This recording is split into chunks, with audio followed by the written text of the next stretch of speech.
Hello, everybody, and welcome to session 20 of Ellseworld. Can you believe it's been that long?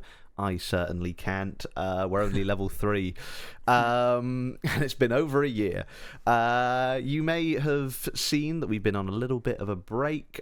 We've had some issues with what was going to be our D&D room in this house. So we've kind of had to make do for the last Pirates recording that we did, and now for this Ellseworld stream. So you may notice that instead of all in the same room, we are doing a little online session for y'all. So I hope you enjoy that. And yeah, we're going to get right into it. I'm going to do a big old recap because it's been a long old while, not only for you guys at home, but for my lovely players here. And then once we've done the recap, we're going to jump right back in to New Year's Day in the Golden Tooth. We're going to be starting in alphabetical order for the characters, for the introductions here. So we're going to be going to the lovely man who is below me and a bit to my right, if we're going by my arm rather than the screen. That's you, Tom. That's me, isn't it? It's me. Hi. Hello. I'm Tom. I'm playing Appleby Oakwood. He is really something. He's a man made out of soil. He's a soil made out of man. He is a jester, general merryman, and sack of shite. He's a juggler class, which we made up for. It's a subclass for bard. That's kind of it. Who's next alphabetically? And I forgot to say as well, I've got a question for all the characters as well. If you were to have a New Year's resolution as it's coming into New Year's Day in the world, what would it be? And has the last a week or so of adventuring affected your character's resolutions? You can have a think about it, Tom, if you want. Yeah, I don't know that Appleby sort of considers the new year and like that whole sort of reset. I don't know if it's something that he is necessarily fully aware of or considerate of, but I will have a think about the question all the same. My art is done by Joyce JPEG. You can see it rotating around on the little doobly-doo. Nice. That's all I have right cool. now. Over to Coroner and their player. Hello, I am their player. I am Jamie. And yeah, I play Coroner. Coroner is a Warforged cleric of the grave. They have not been having a great time, but their New Year's resolution is to go on this mass pilgrimage to robot Weatherspoons around the country that they recently found out they need to do. And they're very excited about that. Ready to leave this place so their horrible actions can stop affecting the people they care for. I've never accidentally made a subquest so perfect for someone, I think. A robot pub crawl. It's great. Cool. Yeah. Did you say about your art? Oh, it's done by really bad weather _art. Sorry, I thought about saying it and it was like, yeah, cool, done. Moving on. Chose not to. Yeah, I want to support that guy. We're out of practice. Don't worry. Yeah. Hello, my name's Dan. I'm going to be playing Quinn, the enchantment-based wizard. I've taken a break from playing D&D on Baldur's Gate to come and play D&D online. And their New Year's resolution is probably to take a bit more control of their path in life, given that they've kind of been thinking about family for the last couple of hours unintentionally. My art was done by Michaelis_Moshu. Check them out; they do great artwork. That's me. Up next, we're going to go to Kane. Hello, I'm Kane, but as we're friends here, you can call me Asparagus. I am playing Reed Bogwater. They're a little fairy, druid fairy, made of leaves and pine cones and stuff. They're not, they just look like they are. They're pretty happy-go-lucky. They just want to be friends with everyone, and they might die in 777 days in-game. Their New Year's resolution will be not to die, but also to make as many friends as possible, as has been their New Year's resolution every year of their life. My art, which you'll see floating around and perhaps changing over the next couple of streams, was done by said idiot on almost all platforms, Instagram, X, if you're still using it, and others. Cool. And then last but by no means least, Shadow. Goblin. Goblin. I mean, you did skip someone.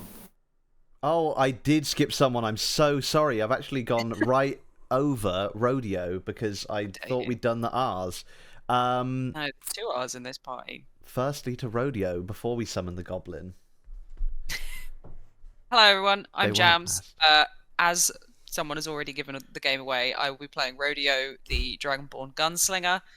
Her New Year's resolution this year has been the same as it has been for the last 3 years, which is to find what she's looking for and to take back what is hers. Previously, it would have been also get out of prison, but that one's been solved. So she can scratch that one off of her list. The others have not changed since joining the adventure. If not, they have only intensified because she's finally getting some. She's getting somewhere, and she's finally getting some clues of what to do next. The very good artwork, which is currently, you can see it down in the doobly-doo directly below me, was done by the fantastic Sualan and Salaka, who you can find on Twitter and Tumblr. And I highly recommend you check them out. Cool. Now, last and least, it's our not lovely very nice. Sound Goblin. Oh, Jesus. Yeah, sorry. I have to make everyone feel a bit bad now. Oh. Muted, Cal. Muted, so I'm sure it's a good intro. Cal, you're muted. He's also muted all of us. They've also muted all of us, I think. So Oh, no. Oh, this is brilliant. They're This is definitely a great unmuted. intro. Now I don't feel bad at all. Right. Okay. We may be able to hear me now. We Who can knows? hear you now. we can hear you. Yeah. So I had to deafen everything. Right, to listen to the stream. Yeah, I had to listen to the stream and deafen myself. Fuck. I'm never doing this again. Thank you. Hi, I'm Cal. I'm going to be playing Shadow. He's a Loxodon rogue. Completely jet black from head to toe, apart from his tusks and his teeth. And like the clothes he wears are sometimes colourful.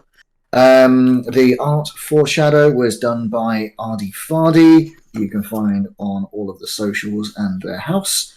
Jams, we didn't find out what's the gender of the week. Oh, the gender of the week is Barbie, obviously. Nice. Excellent. Nice. Correct.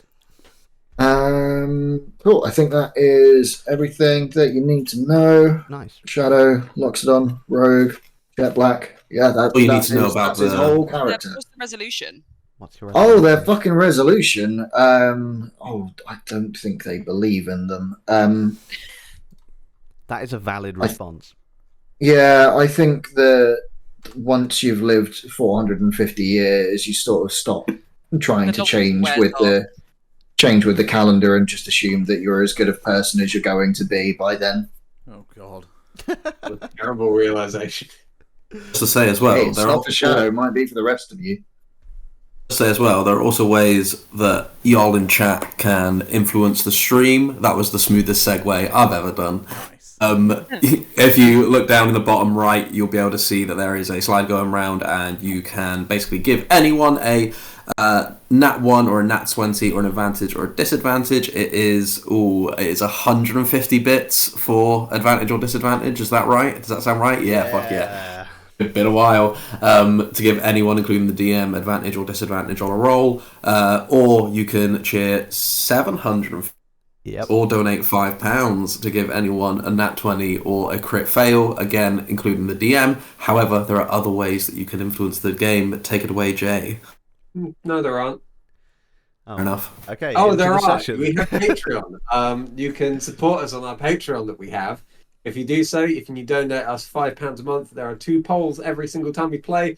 One to give a player an advantage or a disadvantage, and one to give a player a nat 20 or a critical fail. This week, Jams. Yeah? Have yourself an advantage. Oh, thank you very And much, Kane, Patreon. have yourself a nat 20. Yeah. Cool. There are lots of other benefits to joining our Patreon, like you get some sweet little arts and stuff like that. So yeah, it's a good time. And You can Go check it and find out for yourself. give people in our streams loads of cool dice rolls, or fuck them over with horrible dice rolls. Yeah.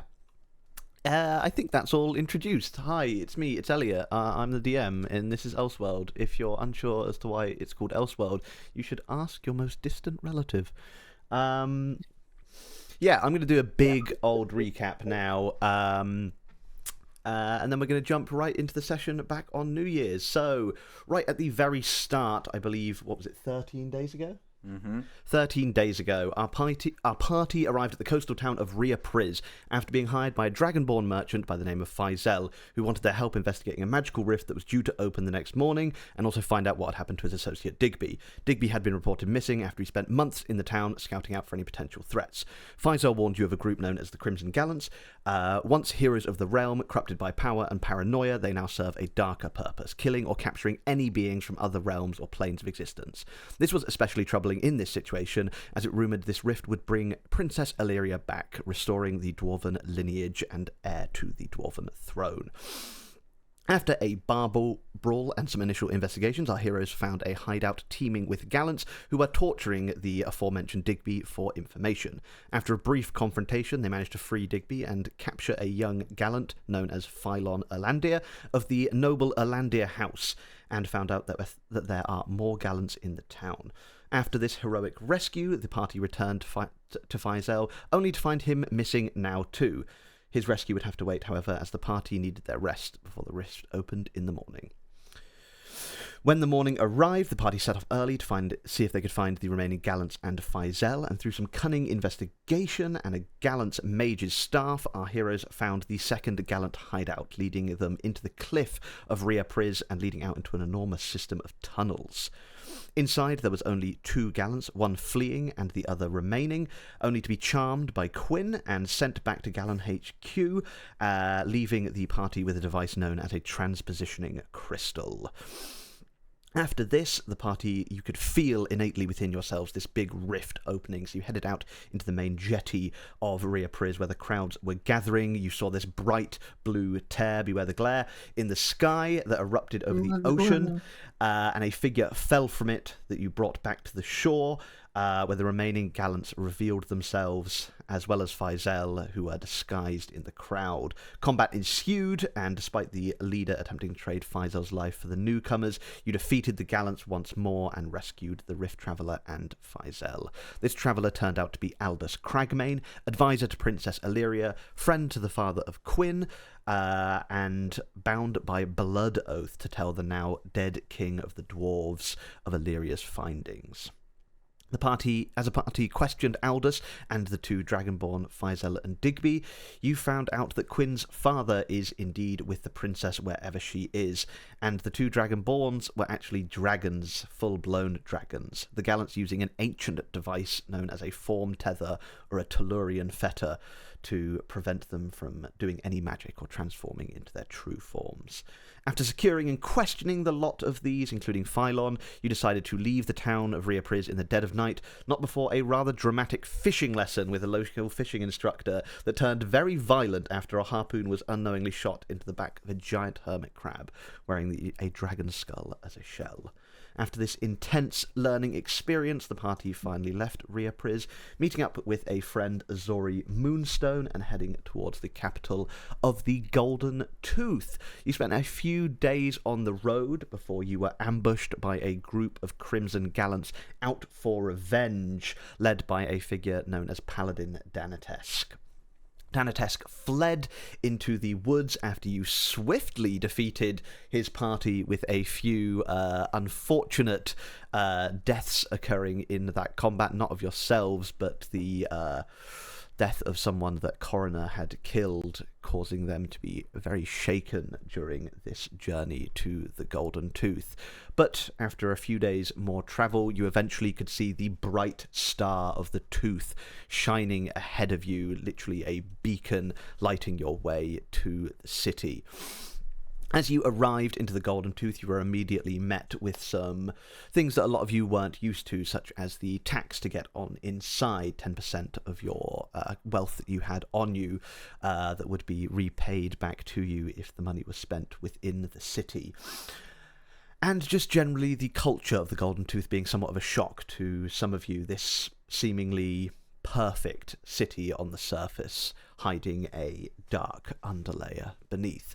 But as you arrived in the city, you had business with one of the most powerful dragons in the city, Oriax Xanathu, the Magister Primus of King Mizark and his right hand. You headed up there with Fizel's influence and secured a meeting with Oriax, where alongside Aldous, the lot of you worked out that you needed to construct a device known as the Oculum, a magical seeing device that allows you to find weak points between the realms. This was a device that Aldous had originally made with the assistance of Illyria and her father, and it was what they'd used to find this portal to the alleged First World in the first place. Aldous now staying in the library and study of Oriax while he figures out a list of ingredients that he needs to create this Oculum once more. After this meeting, you headed back down to the lowest part of the city, known as the Greens, a nice parkland area, where you then went even lower into a almost completely separate city known as the Undercity, where Coroner is from. You met up with a newly christened Dr. Gore in his somewhat vandalized doctor's shop, and decided to get involved with helping him and also the people of the Undercity out, as you quickly discovered in being there that the city was overrun and ruled by gangsters known as the Blue Bloods, a sect of mostly dragonborns who seem to be following the orders of a blue dragon, all of their sigils and heraldry pointing in that direction as they operate out of a big central pub in the middle of the Undercity known as the Dragon's Head. After some investigations into this gang, you managed to, and the transformative skills of Quinn being a changeling, you managed to get in the good graces of the Blue Bloods and actually managed to deal them a pretty serious blow by ambushing a large portion of their men on New Year's Eve in an area of the Undercity known as the Troll Hole. This was a person who had been out hunting for a vigilante group known as the Watch Pack. This individual known as Gero and his men of the Blue Bloods were taken down by you, as the Watch Pack then whisked away off to deal with another figure that you had met known as the Pale Master, another one of the Blue Blood high-ups, who was the rank above Gero and a direct underling underneath supposedly this figure known as Big Blue, who seems to be running the operation down there. After this ambush, you took Gero to the surface and dumped him with some city guards in the Golden Tooth. Returned down to the Undermountain to do a few spots of business, and then celebrated New Year's upon the surface of the Golden Tooth. You Reed had a something that they wanted to show the party, so after a quick trek through the greens, you managed to find an area that was an approximation of the Majanti jungle, being that the green is made up of these small little biozones that have kind of forestry or jungle areas that are simulations or simulacra of areas from around Ellseworld, and you quickly navigated towards this Majanti jungle themed area, found a clearing in the middle, and began to do some interesting mushroom tea that you had purchased from a cellar down in the Undercity. This is something that the it's a tradition to do for the fairies of the Majanti, but these mushrooms, as well as the magical circumstances in this of magical properties of these mushrooms and the magical circumstances of New Year's Eve caused them to have some interesting effects, as you all suffered from some kind of wild magic surge. Coroner ended up sprouting long, thick, metallic hair. Quinn felt this kind of blast infuse through them, and you felt this kind of innate sense of mental fortitude. Rodeo, your ability to read people seemed to improve somewhat through this experience you had. Appleby, you gained a deep, deep respect for Reed Bogwater, and through that respect, you managed to pick up on their innate skill for survival. And as the mushrooms from the cellar were not as effective on Reed, they managed to see through the night without too many ill effects. As things came to a close, Rodeo said a prayer to Barmut, looking for some guidance. Finishing up this prayer, this token that you have been carrying since your father gave it to you began to glow and actually started to lead you outside the clearing until you were just out of the trees enough when the glow stopped and you saw this enormous display of dragonkind erupt from the top of the Golden Tooth, an area known as the Dragon's Roost, as you saw dragons of every hue, every colour, every scale flying around, performing in aerial, spectacular kind of demonstrations of their skill and their breath weapons intertwining in forming these beautiful patterns in the sky, as at last the absolute Leviathan of Mizark sped out from behind the Golden Tooth as he essentially brought the sun with him, his golden glow lighting the tooth back up, as for the one night of New Year's Eve it had been in darkness. As he breathed fire into the air, it spelled out the words Happy New Year, and the Golden Tooth reignited, its trade back open, the lights back on. The Golden Tooth is once again hustling and bustling as people go from their relaxed family New Year's Eves back into the everyday life of the Golden Tooth, as the dragons begin to coalesce back around and land, you see, as they disappear into the Dragon's Roost.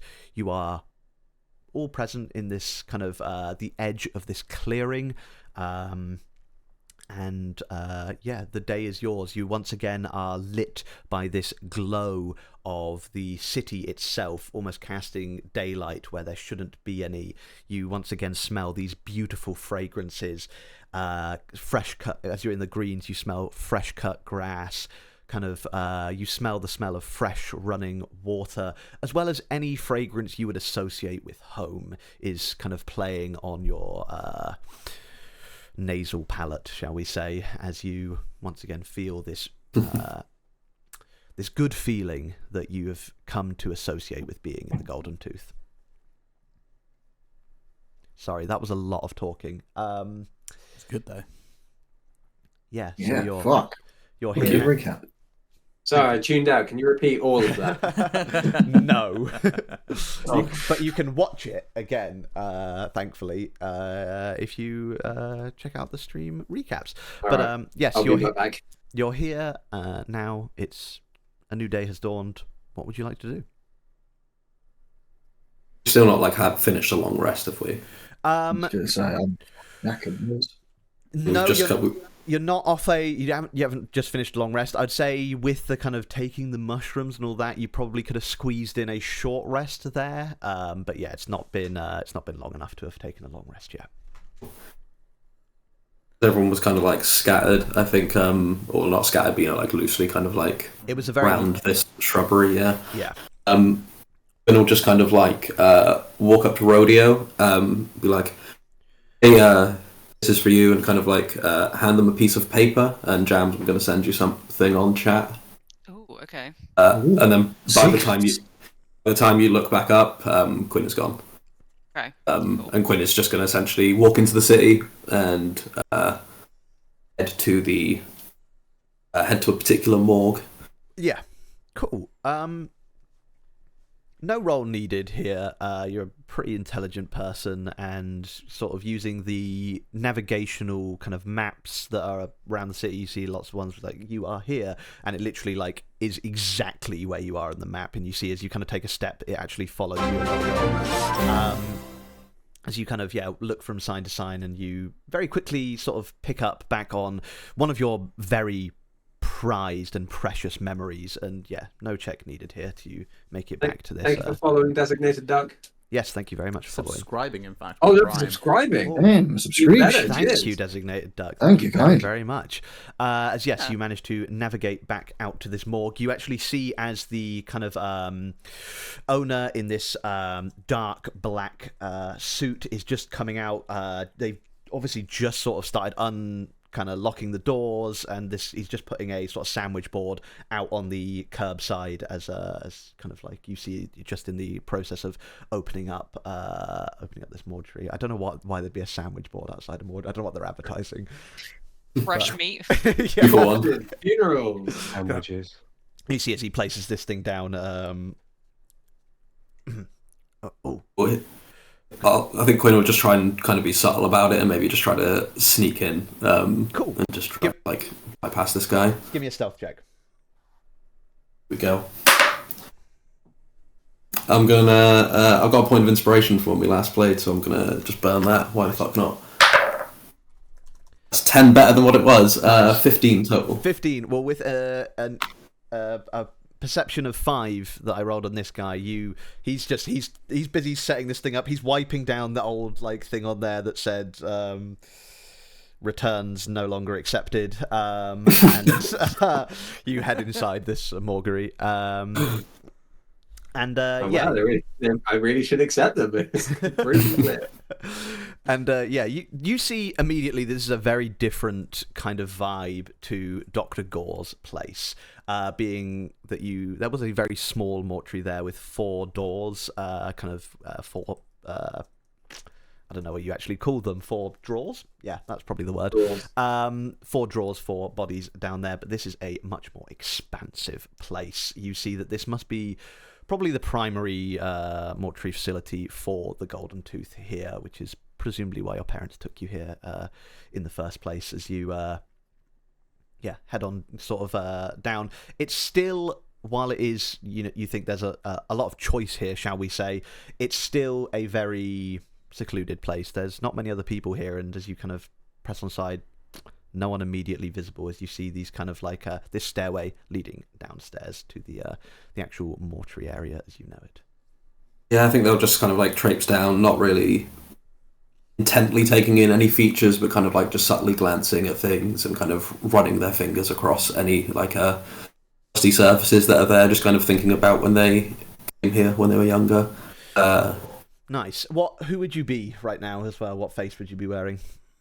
The one I usually present as. Cool. You kind of are going down this staircase, and it's almost like you have double vision as you're seeing this very powerful memory of your trip to the Golden Tooth. As you're descending down this staircase, you see it almost at about 2 feet lower than where you're seeing it currently, as your childlike kind of form was a little bit shorter than you were now coming down the stairs. But you get that kind of weird feeling you get when you've been to a place as a child and then as an adult where everything seems a little bit smaller. As you head on into the kind of main mortuary room, you see 8 drawers on either side here and another door at the back that seems to lead to even more drawers. So there was 16 in total in this room.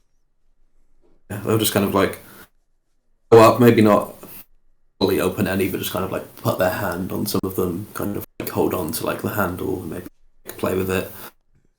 And try and find, I'll just pull one open, see a body and kind of slide it back in, another open, and they'll go until they find an empty one.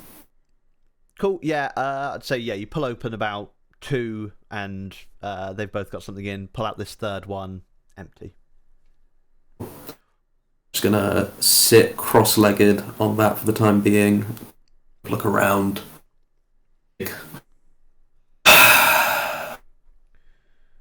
And kind of thinking to themselves about how this was where they first kind of chose their first persona, one that they still wear, and who they kind of are. It's the place that they're going to kind of relearn something about themselves.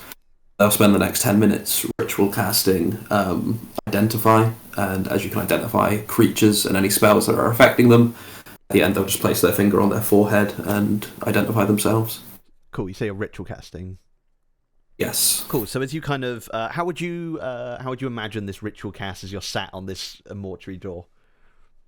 I think they're kind of like just sat cross-legged, maybe like get charcoal on their fingers and just kind of do like a very scratchy kind of rune circle around them, and there's not enough room for it, so they kind of have to do a little bit improvised up onto the wall. Nice. They think about their mum kind of ringing in their ear saying that no magic and spells and that you have to improvise, and they'll just kind of do it up on the wall and where they're sat. Cool. As you begin to do this ritual, as you kind of draw these runes over the next 10 minutes, we're going to jump back to the party. Is there anything else, anyone else want to jump in here before we come back to Quinn and their self-identification? Is this immediately after midnight? This is immediately after. So, I guess in your timeline, Quinn would have just tapped you on the shoulder, handed you a note, and then walked off, and we can jump in right from there. Yeah. So yeah, Rodeo's read the note, absorbed the contents, accepted the message. Okay. Message received, message understood. She'll, shove that back in her pocket, and I see we're all kind of still in the same area, aren't we? Apart from now, Quinn, yeah, you're all Quinn's sort of vanished. You're in what would probably be about 100 meters squared. Okay, cool. Yeah, I don't know what Rodeo wants to do at the moment, because were we planning on what's our plan now? It's been so long that I can't remember if we'd agreed what our next step was going to be, because we got Garo to the surface, we dumped him outside the police station with a note. He's not our problem anymore. We need to stay in the city for a little bit longer because I can't remember his name. We're getting a shopping list from Albus someone. Yeah. Is building a magic item or whatever, and yeah. So we've got to stick around for a little bit longer. Azori mentioned he wanted to go and see his folk, which I think is a plan that we have, but I don't know if that's an immediate plan or place, isn't it? Yeah. Yeah. We had a couple of locations, if I remember correctly, for I think- reconnecting Azori with their people. Yeah. I feel like Yes. Appleby wanted to do a thing. Which I can We have the magic seed quest or something. I can quickly Yeah. go over some of the Azori stuff as well if you'd like me to. But Ooh, he yes. he sent a Let's do. message to you last session that he wanted to have a quick chat because he'd found some stuff whilst studying about the embassy here in the Tooth. He found out that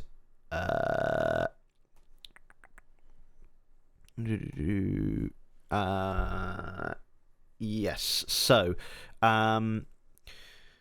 he found out that the big giant crystal that is now known as the Zarek Embassy fell 15 years ago. You know that Azori fell 25 years ago, and something fell much longer ago, sometime in the Age of Magic in the Kingdom of Nargoli, that fits a very similar description to the crystal that fell with Azori himself inside it.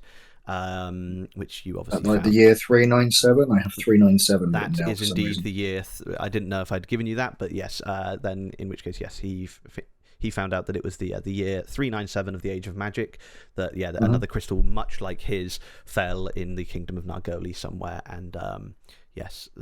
That's what he managed to find out over the last few days. And you would also know that Faisal had tasked you and kind of the group as a whole, including Azori, to potentially just go on a sort of fact-finding mission about the embassy itself, as any outsiders had basically been totally rebuffed in the past. Cool. Know a little bit more about the overall goals. I think just for the remainder of New Year, like Reed has been constantly on about New Year and wanting to do New Year's Eve stuff. I think Shadow's just going to stick by Reed and make sure that they're having a good time and this is what they wanted. Nice. But there's nothing that they want to do like in the near future, so they are happy to, as the kids would say, down for whatevs. Nice. Yeah, if you walked over and asked Reed anything, I believe they can now speak with plants, at least for a little while. Oh yes, you can. Yeah, so they would. I'll just do it in character. Why not? Hi. Yeah. So, like, I'm a little bit disappointed that the rest of you can't talk to plants the same way that I can. But you know, it's just how it goes sometimes. I guess we're not all fairy folk. Maybe next time. But I'll tell you what, these guys are a riot. They've got so much to say. The things they've seen here, it's mostly, you know, it's a lot of photosynthesis chat. It's dull, but it's nice. It's nice to have friends, you know. I'd get you in, but I just think you'd find it pretty boring if you can't understand them. To be honest with you, mate, I spoke to God like 20 minutes ago, if that. I'm fine with talking to plants. Was that like from the mushrooms, or was that just like a thing you do every New Year? I'd love to tell you it was a thing that I do every New Year, mate, but no, I think you're weird mushroom tea. Now, when I say spoke to God, I assume I was tripping bollocks, but if it was real, if it did happen, it was good fun. But yeah, definitely saw God. Wow, that's pretty amazing. Oh, nice. I don't know what tripping bollocks means, but if that means you get to speak to God, sounds like you should do it every day. That sounds amazing. I had years of that, mate. That's behind me. Yeah. Oh, really? You and God not on good terms no longer, or what? I'm just me and tripping balls. We'll talk about it another time when you're older. Yeah. All right. You know, I'm like quite old. Yeah. All right. Well, anyway. How old are you? What? How old am I? 18? I can't remember. 28. Elliot, help. 29. How many years you got left? Yeah, you should be. You're 29. Are you 29? Right? You're 28 and a bit, right? No. Yeah. Yeah. No, I should 28 in a day.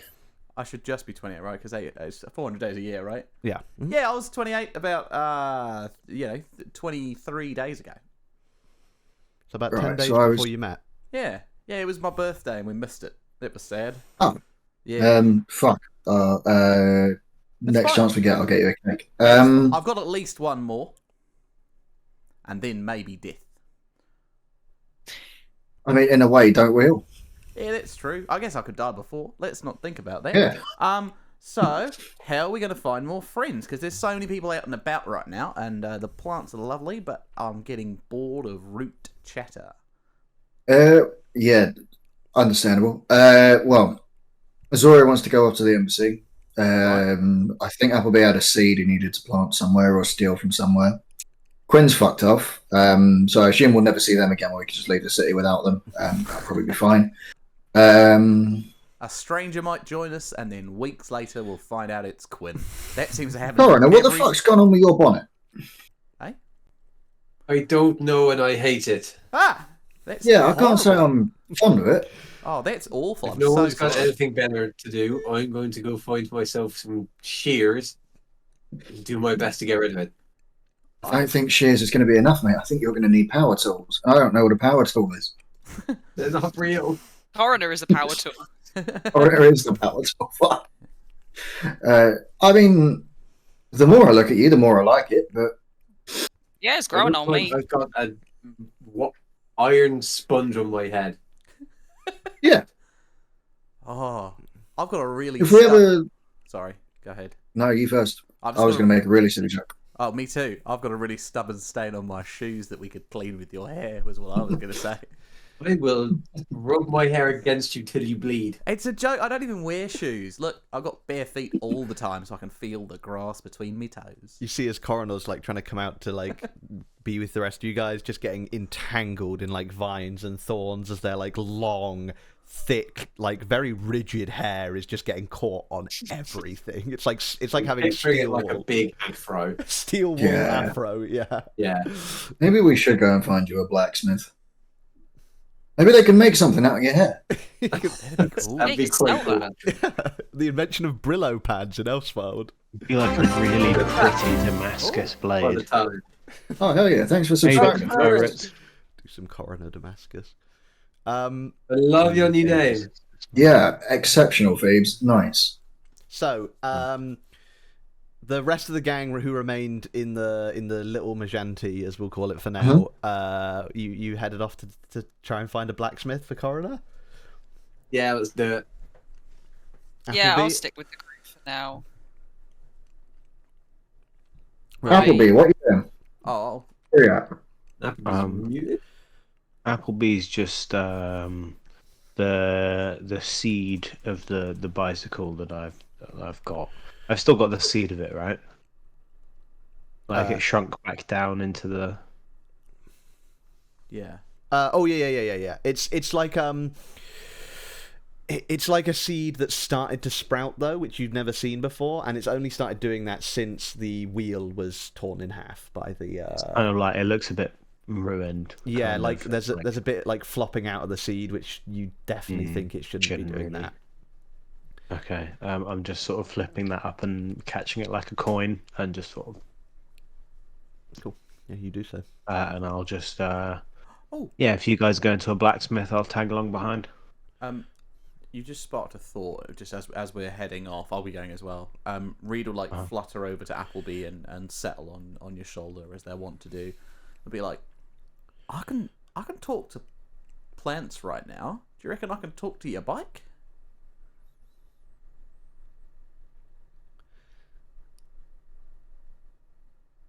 Can't say that I've ever tried. And he'll just hand you the seed. Cool. Yeah. Reed will grab the seed. You grab this thing in your hands, Reed, and you immediately kind of.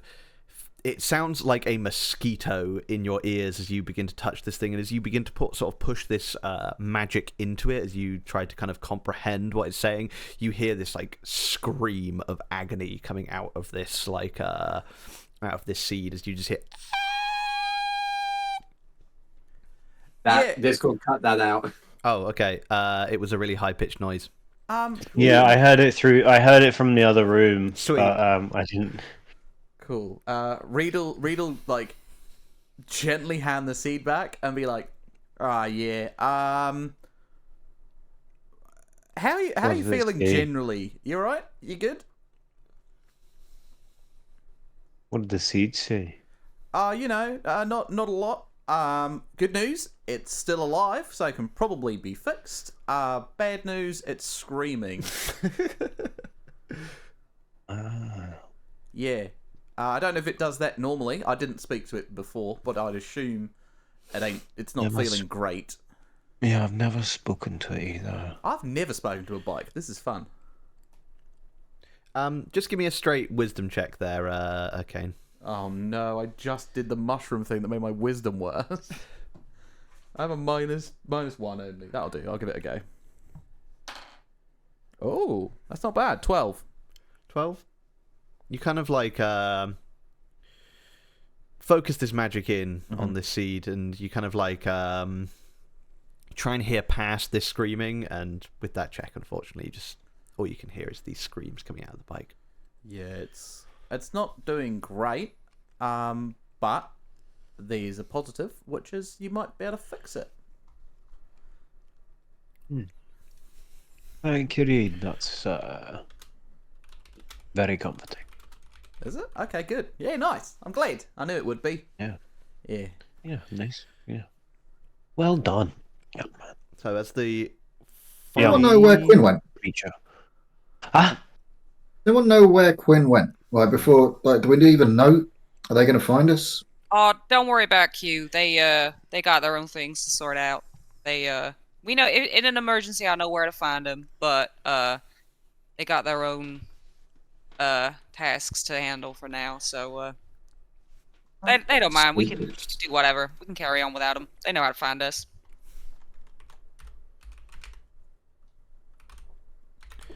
Cool. So as Well. the five of you have this kind of conversation and begin heading towards the areas of the Golden Tooth that Coroner, you would know, would have some smithies upon, we are going to cut back to the basement of the mortuary as Quinn you finish up this identification ritual. You feel as these kind of runes begin to they begin to burp.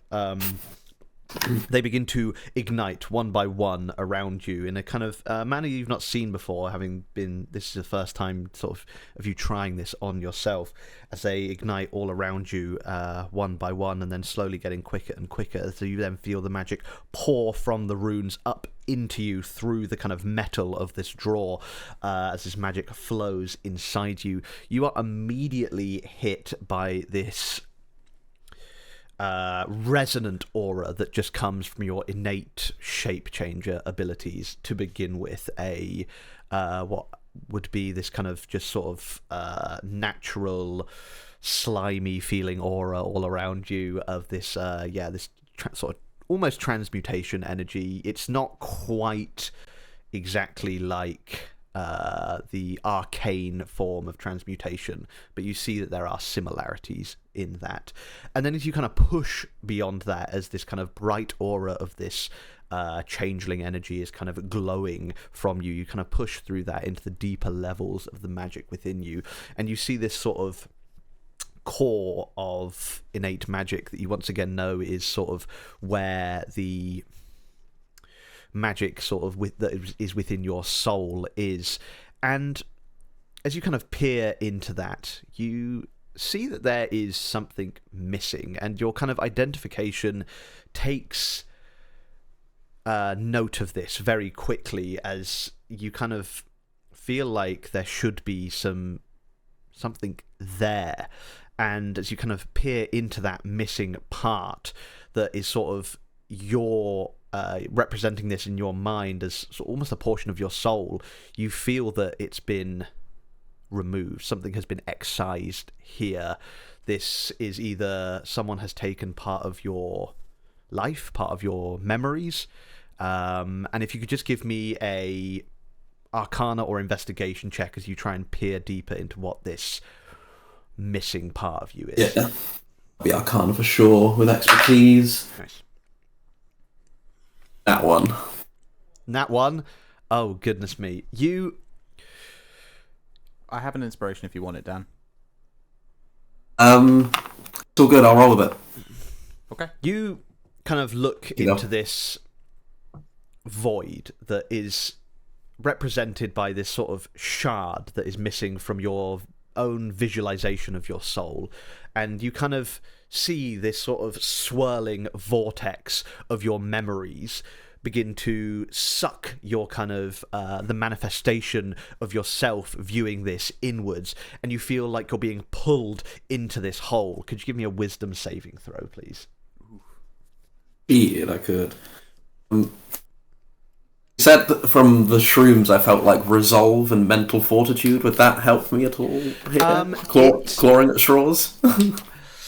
Not in this regard. No. Alright, we'll try the black void dice for the black void. Nice. That one. So it's another one? Are you joking? Yeah. No, I'm not. Cool. No. Quinn's out here about to pull out their own appendix. As this swirl of energy begins to pull this kind of ethereal form, you're now viewing this almost in a third person as you see this incarnation of Quinn, this very vague form that you don't often see yourself in your true form, being pulled into this black hole of missing memory, missing soul. As you begin to get consumed by this darkness, you pop into a situation that you have a very strange and vague recollection of, as you see before you what appears to be the very close distortion that would be caused by having glass right in front of your face as you're peering out into a room that appears to be circular in nature.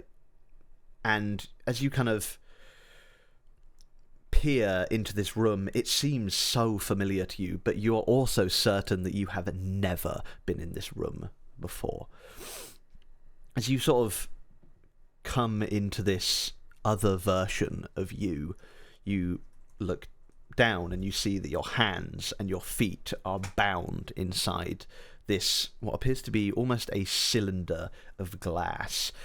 And you look down to see what bindings are around you, and you see these chains that are manacled to the floor around each of your hands and your feet, but you are floating in the center of this glass tube as something is keeping you here.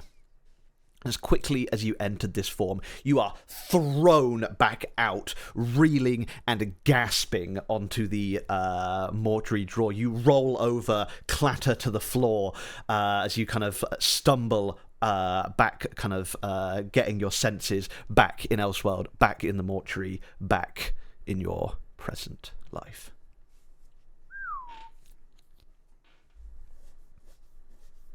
Panting, coughing, kind of like saliva coming like up onto the floor as the brain is absolutely racked from that. That they like also to get their senses. They get a sudden urge to be surrounded by darkness, I think. Cool, nice. You can have a point of inspiration. I like that. They will just kind of like look up at the still open mortuary drawer, climb up onto it and in it, and use Mage Hand to close it, and will just sleep inside that drawer for the remainder of their rest, or 8 more hours, or whatever it is. Cool, nice. Horrible. As we cut back from that harrowing experience as one tries to traverse their own soul, we will go back to the remainder of the party trying to shave a robot. What the fuck were those dice rolls? That was crazy. Also, can I just say, so when Quinn gets into a fucking morgue drawer to go to sleep, it's all absolutely fine. No one's but there when to stop I them. do it, I knew you were going to say some shit about that. As soon as Dan went there, I was like, Applebee's going to say some fucking shit. and why is that allowed? You know, seems Coroner's fun. not there, and it's not their morgue. Don't know. I don't know. Yeah, some horrible double standards going on here. Justice wrap. Yeah. Sorry, Appleby, my bad. Coroner just hates you. Are you happy? Is that what you wanted? Yeah, that is what I wanted. Thanks. Cool. I knew it. So. Coroner, hold fucking still, mate. I know it hurts, but Christ. Right, so you head on down through the greens, the lot of you. And once again, not really any role needed, Coroner. You would know where the best place to find a blacksmith is, and you would know it's on Ironmonger's Row, a portion of the, just off the Grand Bazaar, that is a sort of market hub of blacksmiths. There aren't really like any permanent blacksmiths there, but the best blacksmiths in the land come and go there to show off their goods to the public of the Golden Tooth, or they send their sort of squires and apprentices to sell their wares from a market stall on Ironmonger's Row. And yeah, you would know that that's apart from going into the Undermountain, that would probably be the best place to get yourself a blacksmith. All right. Yeah, I assume I probably know someone here. I'm made of metal, so I probably would have had some kind of work done over the few years I've been alive. Yes. Give me a charisma check to represent your sort of like past kind of interactions with the blacksmiths of Ironmonger's Row. I am going to pop an inspiration there. Nice. It's a bit better. Charisma. Yes. It's 12. 12. You've not made any real friends there, being that it's quite difficult to, with the kind of coming and going nature of the blacksmiths who sort of are visiting there. But you do know the gruff but fair dwarven smith known as Hilda, who is the organizer of the Ironmonger's Row. She's sort of like the chair of the sorry, she's not a dwarf. She is a half dwarf. I should have been clearer with that. The dwarves aren't here. And yeah, she is. I was muted. Whoopsie. Oh, and yeah, you would know that she is. Yeah, the organizer there. She would be the person who kind of hires the different smiths to come and go, and sort of would know all the comings and goings, shall we say? Oh, I'll find her. Cool. Yeah, pretty easily you manage to. Oh, actually, not pretty easily. How would you guys traverse up to the bazaar level of the Golden Tooth? We should have actually done this with Quinn as well. Let me just. Oh god, we don't have to go on those fucking discs again, do we? The discs are quite expensive, but there are a few different options here. So, You stand on this bucket and it'll throw you up to the fucking mountain. So, I like to play the fiddle on the underground. yeah, the primary way from getting between the levels would be the mountain rail, or as it's known locally, the snake, which is this golden train that traverses the different levels of the Golden Tooth, and you would need to be going up to the Grand Bazaar level, which takes up a large portion of the eastern face of the mountain. And that would be one level difference, so that would be 10 gold pieces for you guys to take the snake up to the Grand Bazaar. Yeah, I'll pay that. Fucking gold each. You. Can I attempt to make my money back by playing my little... Yeah, give me a performance check. Sick. Okay, so we're looking at that one. I'm going my goodness. to... What's happening, I've gang? also got a point of inspiration, and you know how it goes. You use it to lose it. Yep, that's the same. Well, I mean, it's better than a nat 1, but really, what isn't? Performance check. Mm-hmm. 11. 11. Yeah. You make a solid gold. I make 1 gold. You make 1 gold piece, yeah. That's disgusting. You're only going up 1 level. You don't have a lot of time to perform. So yeah, you just managed to make a singular gold as Okay. you see as another kind of person who's got this kind of guitar case on their lap as they're traveling up, kind of flicks you a coin. I'm gonna try and sneak on without paying if I can. Cool. I'm poor. Give me a stealth check. Bear in mind, this would count towards the money that you'd get back for spending in the Golden Tooth. Yeah, but I didn't have a lot of money when I came into the Golden Tooth, so I'd still be paying like 6 or 7 gold, which is more than 10% of my current wealth. Cool. Right, so I got me leather duster, so I got me advantage on this. Excellent. 14 plus 8 is 22. 22. With that roll, you just managed to somehow blend in with the crowd here beyond all expectations, given your size and shape. You just sort of pass in behind Appleby as they're playing their little ditty, as they're just sort of like tuning up. Everyone just seems to be looking at them thinking, fuck's sake, I hope he doesn't play. As you kind of manage to just sneak on onto the snake before any of the guards seem to notice. You see, still in quite good spirits from the nice relaxing New Year's Eve. So as you all managed to find your seats or are standing in the snake heading up to the bazaar level. Dan, you would have also had to gone up to the bazaar level for that morgue, which would be 10 gold on the train. As you head up towards the Grand Bazaar, you are met with a ornate archway that leads into what is literally a street paved with gold.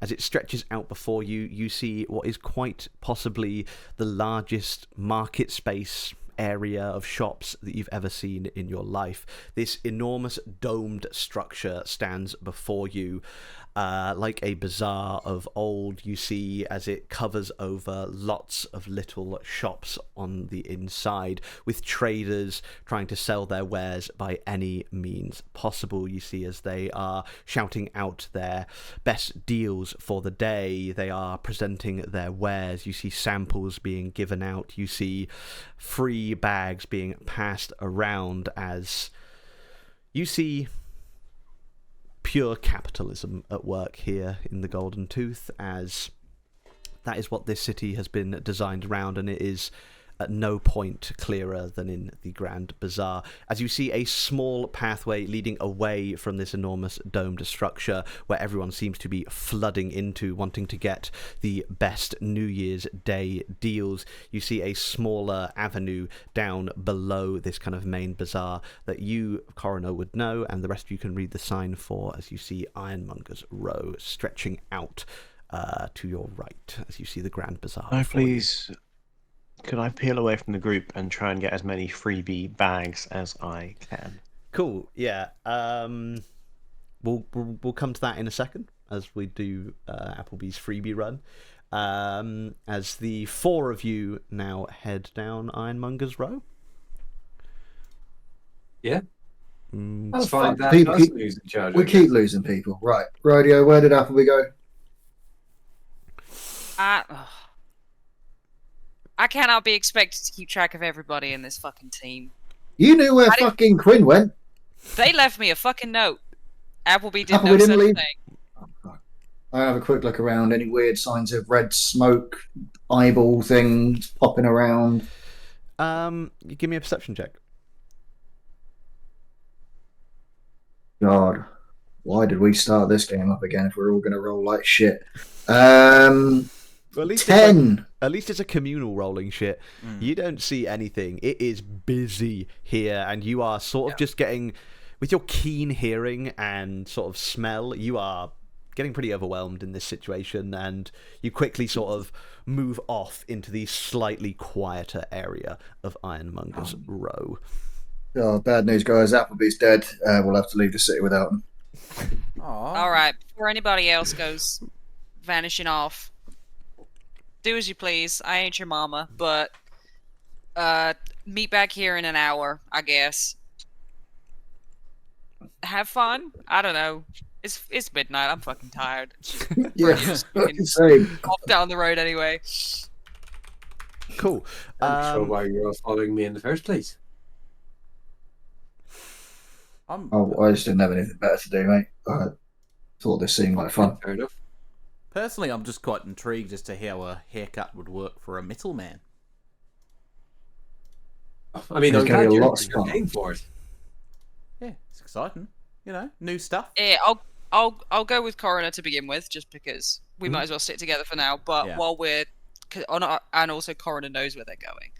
Yeah. As we go through, I'm going to be. So, did you say it's like blacksmiths and like craft people and stuff? Yeah, the Ironmonger's Row is pretty much all just blacksmithing or the wares of blacksmiths that have been brought to town by their apprentices. But you Okay, see, cool. as this kind of street stretches out before you, see some sort of market stalls with these kind of wares put on top, and you see temporary forges underneath tents and sort of market stands here. No sort of permanent buildings on this street. Okay, interesting. Would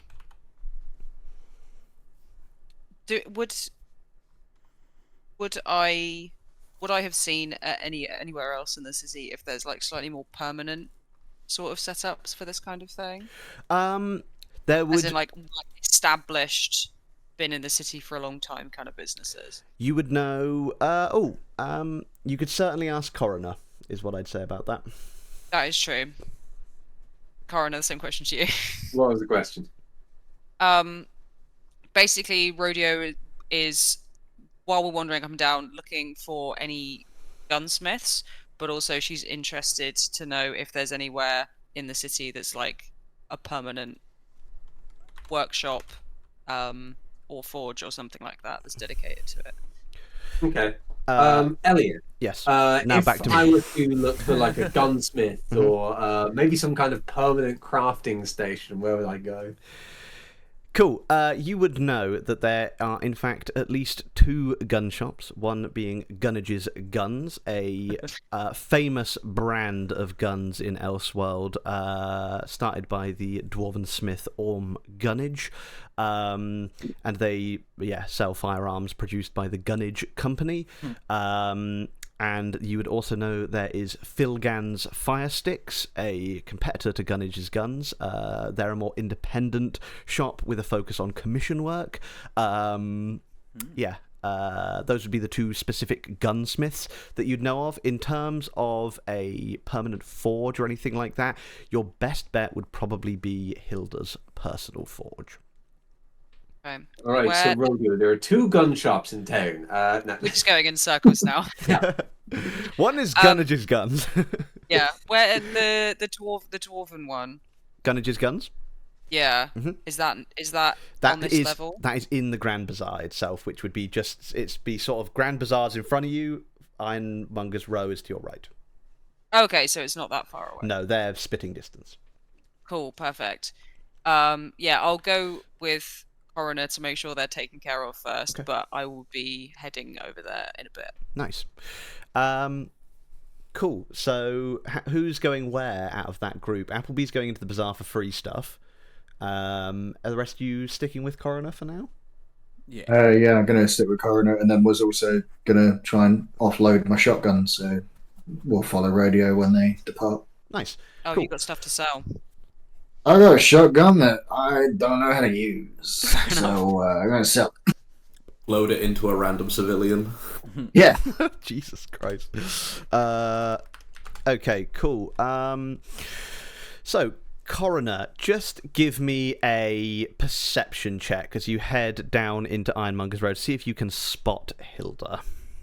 Well, I rolled a 15, and that is plus whatever my perception happens to be, which is plus 6. I forgot. I'm really good at seeing things, so that's 21. You are pretty good at seeing things. 21. You immediately spot this half-dwarven lady. She is Eyes of a crow. very heavily muscled. You see some of the biggest arms you've ever seen in your life before. As this very kind of well-built lady is talking to what appears to be a young sort of smithing apprentice who is just sort of laying out a collection of swords that you would assume his master or that he made himself onto this kind of temporary market stand. Imagine something similar to what they have at the Christmas markets around here. That's sort of what the vibe here. As this chap is just setting this up as this heavily muscled lady is talking to him. You can see that he's definitely got some deferential sort of respect for this woman as you spy this conversation from afar. Hello, excuse me. Oh, hello there. Apologies to interrupt. I seem to have been the recipient of a wild magic-based catastrophe that's given me hair, and I think I need a blacksmith to take it off. You see as her face is struggling to stay straight as she sort of looks you up and down, seeing this kind of like crop of hair, and this is clearly something she has not seen before. And you see as they're kind of like the laugh starts to reach her eyes, and then she sort of clears it. That's quite unfortunate. I'm not best pleased, no. Well, what do you want doing with it? Removing? Can I have it? If you can have it if you take it off for free. That was what I was gonna say. Yep, deal. Okay, let's go. You see, she kind of like, as she coughs, you see this kind of like cloud of black smoke come out of her. As you can see, this is a person who has spent their entire lives around an open fire and smoke, as it almost exudes from their body. Now, I know this is unsolicited, but that cannot be healthy. I am a doctor. If you ever find yourself in the Undercity, I'll happily take a look at that and maybe do something about it. You sort of see this cough again, and this black powder go, what are you talking about? You appear to be coughing black smoke. Oh, it's normal. I don't think it is. Oh, you've been doing it for years. Can I detect poison and disease? Yes. Cool. Are there any poisons or diseases within she has of me? Something wrong with her lungs. You can see that there's definitely stuff in there that shouldn't be. Oh, yes. Your lungs are in dire need of help. If you say so. And she sort of just starts charging on down the row to the one permanent building that you can see at the end, which appears to be a small cottage, quite incongruous with the rest of this street and the Grand Bazaar that you can still see off to the left here. As you see this kind of small cottage with this smoking large forge out the back, bigger than the cottage itself. You see this kind of workshop that's almost looked like it's been haphazardly built onto the side of this very cute little cottagecore esque little house to the one bit, and then you see this kind of fuming smog laced workshop at the rear. She kind of like takes you round the side, not going through into the lovely house where you can see a nice little fresh baked pie on the windowsill. As you head on in around the side into her personal forge, she slides open a large metal door.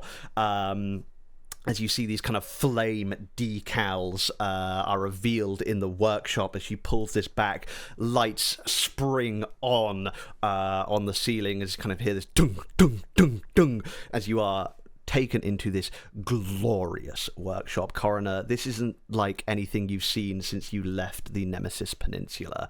Everything in here is shining chrome, or the has the kind of brushed steel look to it.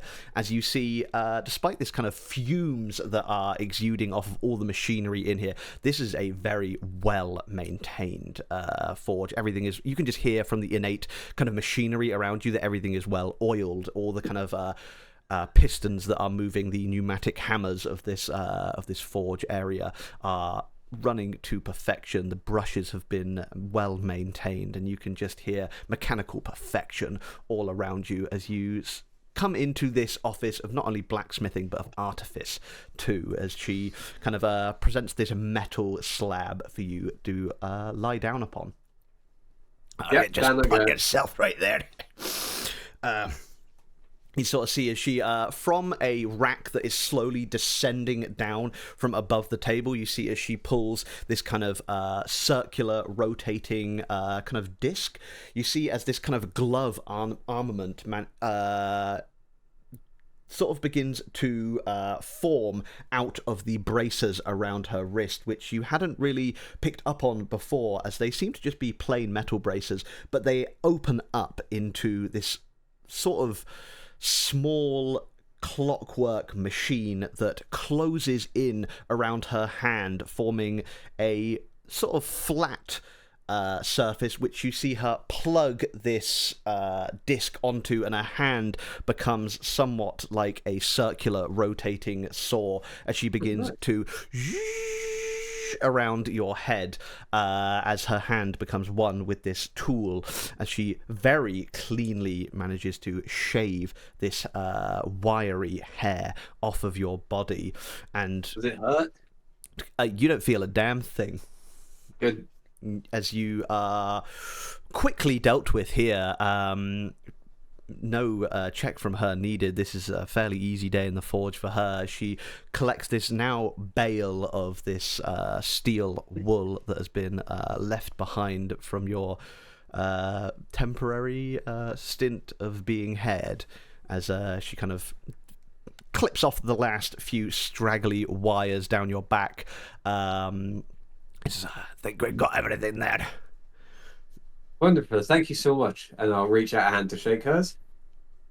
She kind of like she goes out with her like saw hand, and there's like, oh wait, and she like takes the saw blade off, puts it back on this rack on the ceiling, and the glove forms back into her bracer and places her normal hand into yours.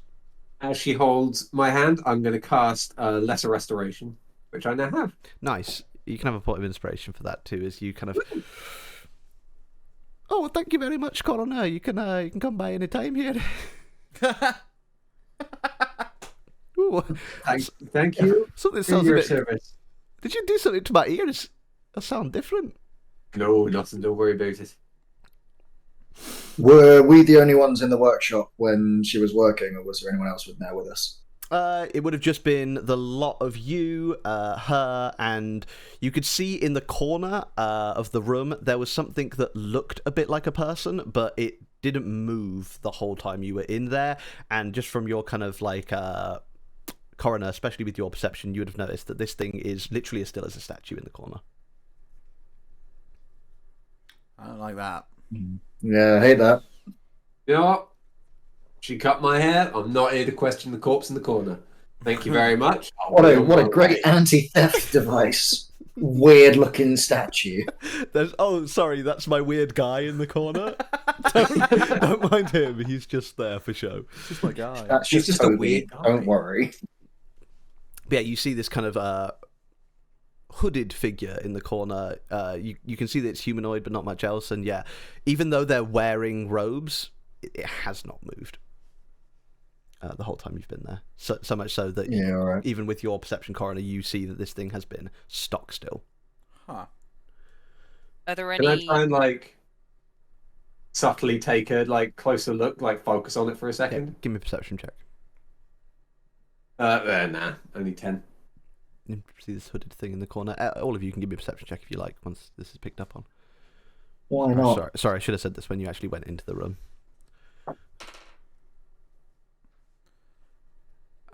It's a natural. Garbage. It's a natural 20. Natural 20? What? Reed, you kind of like, in your kind of diminutive form, you manage to get a pretty good angle on this thing as you fly sort of down towards the floor and look up kind of underneath the hood that is concealing it, and you see a flesh and mechanical face underneath this hood. Half of it, this sort of chrome plate that is a facade of a face. The other half is a white corpse pale face, and they are fused together. You see wiring passing from the human side, or the flesh side I should say, into the mechanical side on the other thing, and you can just see from the posture that this appears to be some kind of humanoid with their hands clasped over their chest in long robes that conceal every part of them. And as you kind of get this natural 20 as well, you can see that this thing, at least to you right now, is not picking up as an alive creature. You just can sort of innately sense that from being a druid, that this thing is not with the realm of the living or in any way connected to what you would consider sort of Mother Nature. Okay, but I'm aware that the flesh is genuinely flesh, not like... It appears to be flesh fused with metal here under this hood.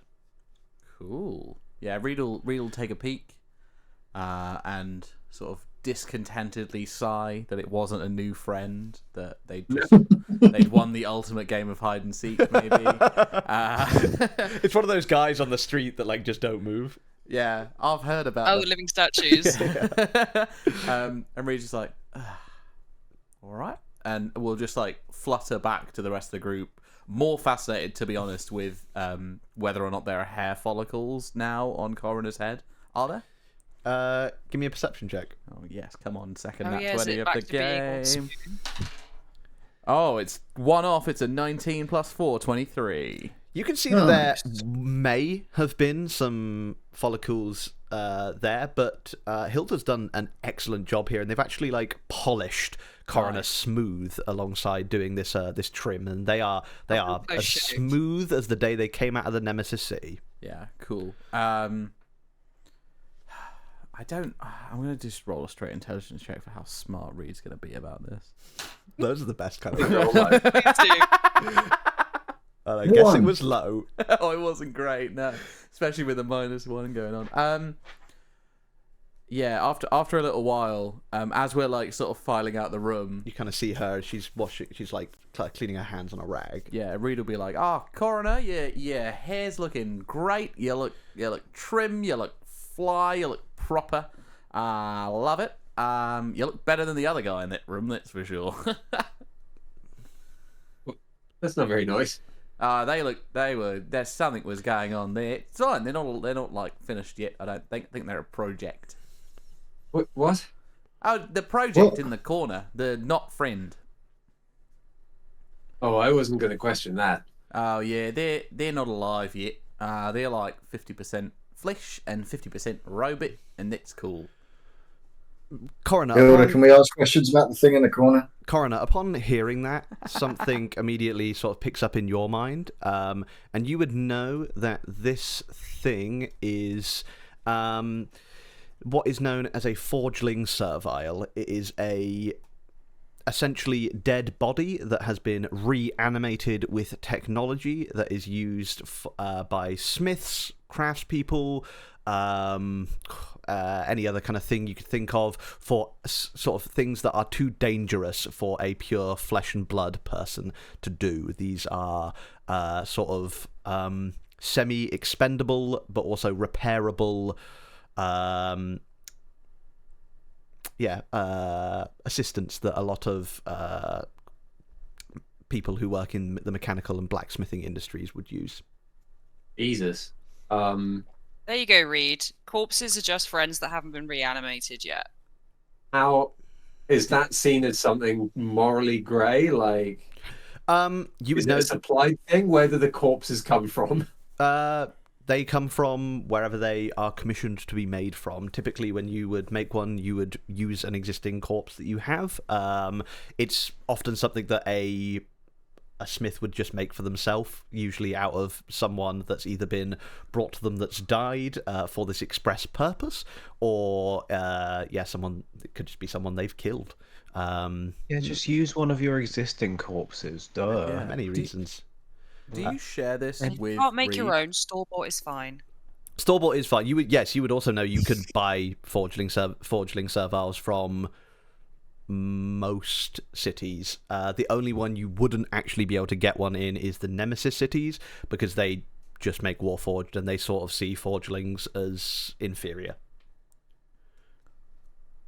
Yeah, do you... Oh God, that's right. Inferior in the sense that they are literally worse in every way. They are just worse at what basically Warforged can already do. Would Reed know That's about this? somewhat of a perversion. Reed, you would have absolutely no idea what the fuck any of this was about, unless Coroner told you. Yeah, does Coroner tell Reed anything about this? I mean, do you ask? Because I'm clearly showing. Oh, right, I know what that is. Oh yeah, Reed was just like offhand mentioning that there was a weird flesh human creature in the corner, and I said they weren't finished yet. Cool. I wouldn't explicitly ask what they were, I don't think. So unless you volunteered that information, it's all good. Yeah, sure, I'll tell you about them. Oh, that's one of these things. They're gross and I hate them. Would you like to meet him? Ah, As you see, she's washing her hands. Reed's like, yeah. Yeah, go on, Reed, go make a friend. That Yeah. sounds awesome. You see, yeah. as she goes over to a small panel that is next to this this hooded creature, she pushes a few buttons. You see her turn a key and then slam this big red button, and immediately this thing goes, and its head kind of rises. The hood falls back, and you see this truly horrific to some of you, probably to Coroner, certainly to Reed, having never seen anything like this before, probably Shadow as well. This would be somewhat of a revelatory thing for you to see, as you see this half metal face fused to this half flesh portion of what appears to be a human. You see the flesh side of the whole head appears to be very clammy and corpse pale, and you actually see, now that the hands begin to unclasp and more of this kind of creature is revealed, you see that is almost a complete split down to the torso of flesh and metal. Their legs are both entirely mechanical, so it's just sort of their left arm and the left side of their head that is flesh that is left. And you see this thing kind of like come up, look towards Hilda and say, "What is your desire, master?" Oh, this okay. So, like, is this the same person as they were before they died, or are they different now? This is it's not alive. It's just like a machine. We just use the body for it's useful to have flesh parts for some jobs, so sometimes we need a forgeling. Right. What do you need fleshy bits for?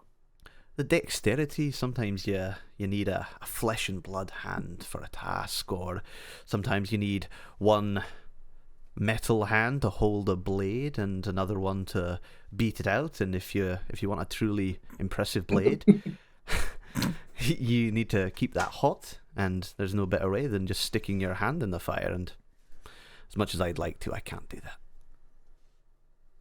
Huh. Yeah, fair enough.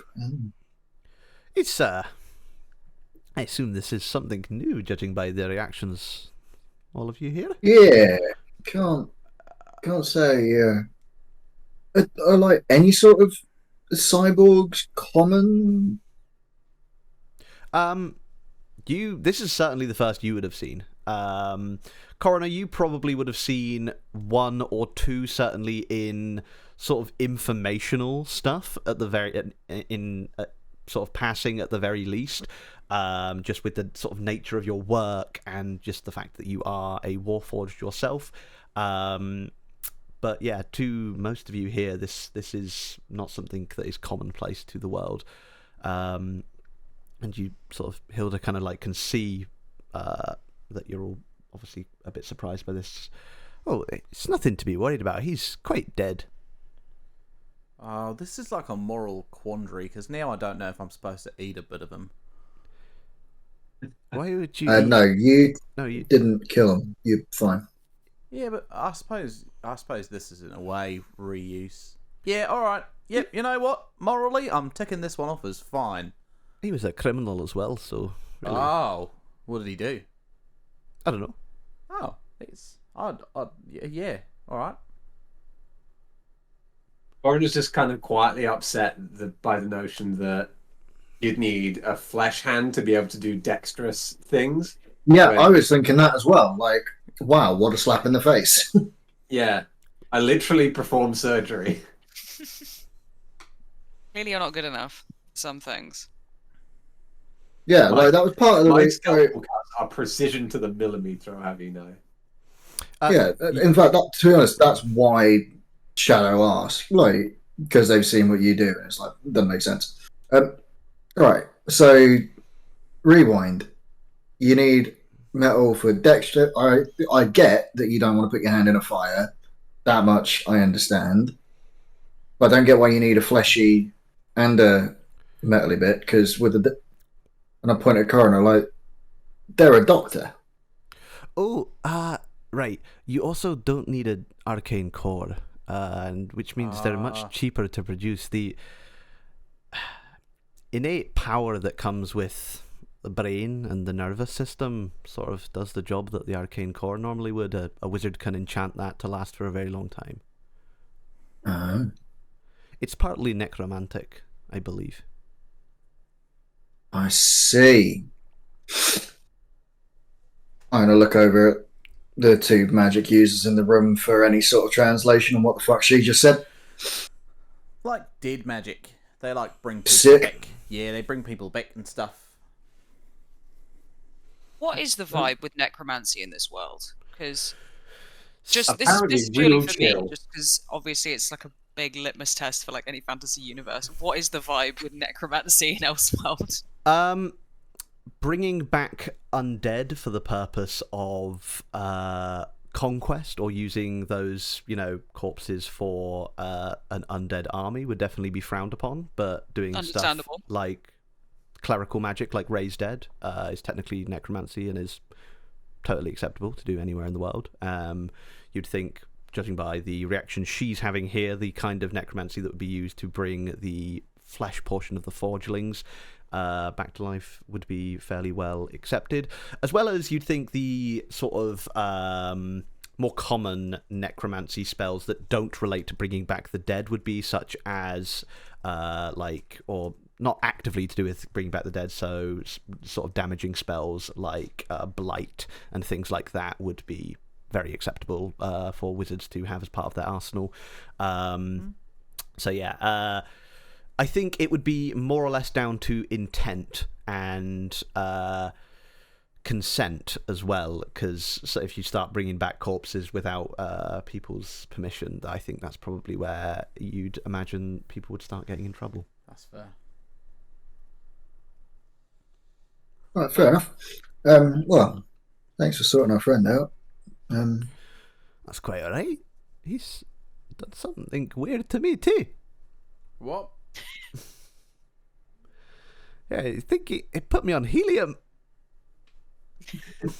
Oh, yeah.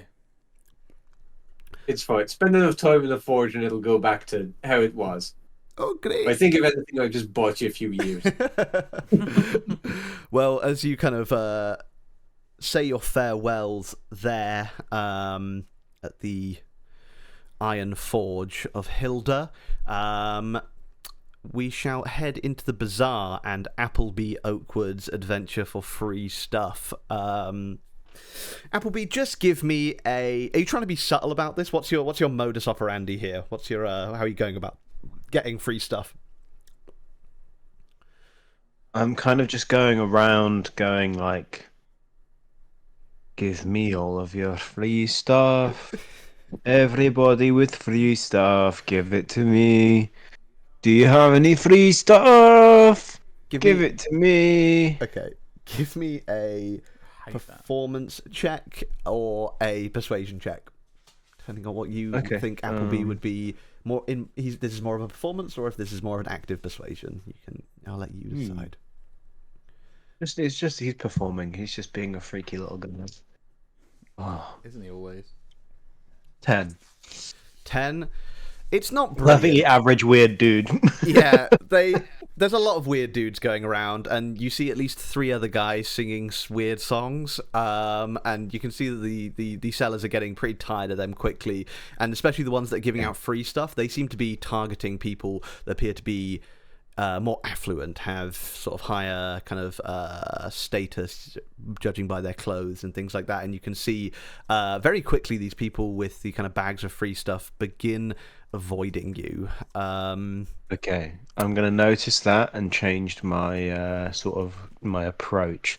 One of the other guys who's singing a weird song, I'm gonna go up to him. Why did I say that? Yep. Okay. This is my turf, pal. You see, he kind of like, give me your free. Oh, hi. What was that? I said, you're picking cherries from the wrong bush. That's some awfully floral language for a man made of dirt. Whoa. This is my... Hey. This is my bazaar. As he strums his guitar. And if you're going to want to take my turf, you're going to have to play me for it.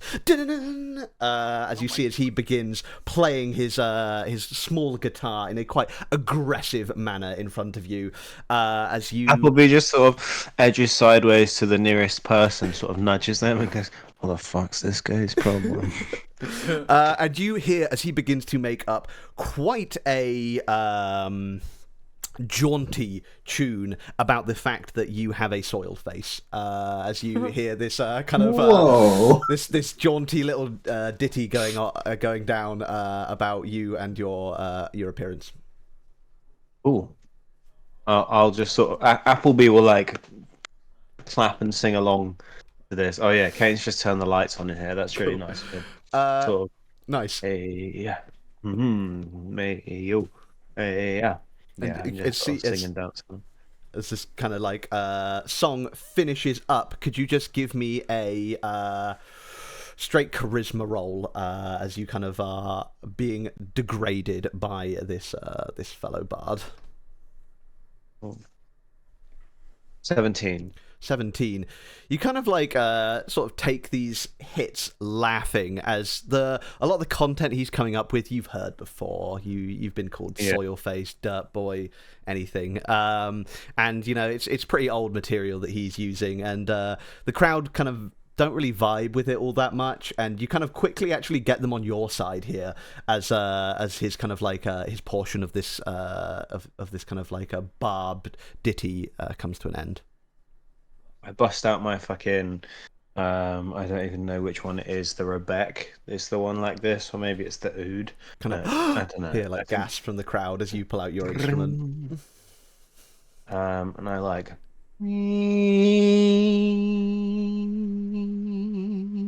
like a really quiet, long, sort of solemn note. And I like just before I begin to perform, I go to this guy. Just because I am made of soil does not mean that you may walk all over me. And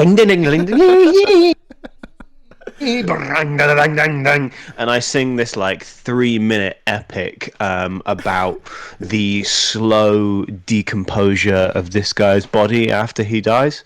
Nice. And how and the people who will sort of walk over it, and how their lives will be so much richer for the fact that they've walked on the mere soil that he decomposed under. Cool. Give me a performance or intimidation check. Once again, you can pick there. Cool. Make him cry. They're both the same, so I'm going to go for intimidation. Cool. And it's a 17. Cool. He does not beat that with his check. So you in a contrast to his song, get the crowd behind you quickly as you are telling of how this guy is going to slop into soil as his bones melt away, and how the people will walk over his forgotten grave marker and continue on with their lives better for it, as he quite literally seems to wilt before you as this performance goes off, and you do indeed scare him off as he begins running, sobbing from the scene out of the bazaar and into the crisp air of the Golden Tooth. Have you ever seen a soil man want to bard off? You kind of, the crowd around you's like, and then very quickly goes back to shopping. Give me your free stuff. And then you sort of see. Now give me a second persuasion check. You can have advantage this time. After that. It's a 1 and a 2. Fucking Jesus Christ. Persuasion makes that a 6. Cool. You see a small boy come out of a nearby jewelry store. You there, small boy. What do you have for me? I've got this for you. And you see as he pulls out this you see as he reaches into his pocket and just pulls out his middle finger. Oh, Applebee's killed for less. If you're not gonna pay, get the fuck out. And you see this boy goes back into the jewellery shop. I could just hear Dan cackling in the other room. It's quite beautiful, actually. Yeah, you see as this young dragonborn boy heads back in with his crisp finger put back in his pocket. Crisp. Yeah. Okay. I go. He's coming from like a jewelry shop. He came from a jewellery shop, indeed. I'm gonna walk into that same jewelry shop. Oh Applebee's god! about to rob jewelry store. About to see a fucking crime get committed. Okay, let me just get to.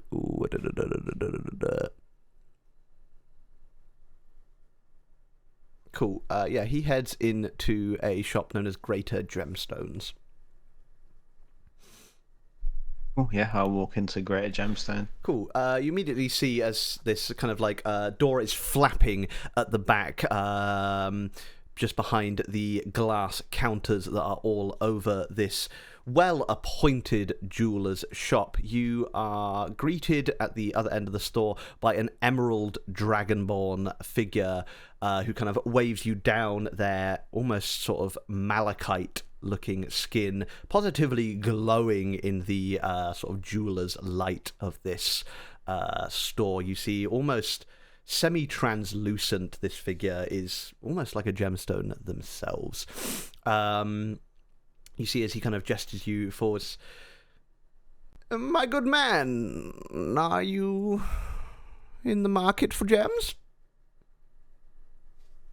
I'll sort of walk in and pretend that absolutely nothing has happened. Just sort of be like looking around as if I'm looking to buy something. This guy is keeping a.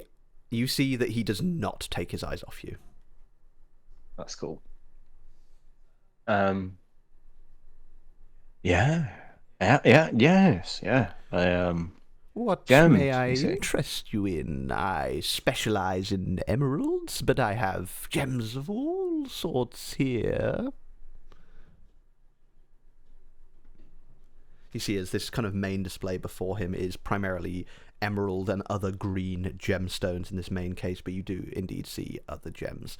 And Just cut gemstones. You see cut gemstones, you see pieces of jewellery, you see a lot. But what you do notice is a lot of the stuff in here seems to be dragon themed. Like a lot of rings are sort of dragons that go around your finger, or like a worm in the draconic sense of a worm, sort of swallowing its own tail.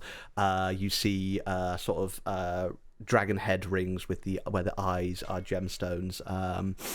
Various things like that, necklaces where the charm at the center is a dragon skull, either made entirely of some kind of gemstone or has gemstone eyes, things like that. You do notice a lot of dragon theming going on here. Have you got anything? I've been looking for quite a while. Something green and dragon themed. I wouldn't suppose you'd have anything like that. You sort of see as his brow sort of cocks, as the scales on his head that would be where his eyebrows are sort of raise, looking at you, and then sort of just gestures very politely, but sort of in the way that's like, are you a fucking idiot, down to the like display in front of him. I sort of look at it. Like, oh yes. Do you have a budget? Mm. We cater to all sorts here. That one, and I'll point at one of the rings of one of the little wormlings. Cool. Going around your ring. Oh, a fine piece, if I do say so myself. I made it, by the way. So yes, all of the rings you see here were crafted by me. Oh, what's the metal? This is a silver ring with emerald eyes on the worm. Yeah, how much is that one? That'll set you back 200 gold pieces. Oh, that's almost every penny that I have. Tell you what, just where's the within your little budget. fella who just? Where's the little fella who just stepped out of the shop just a moment ago? Oh, Garthand.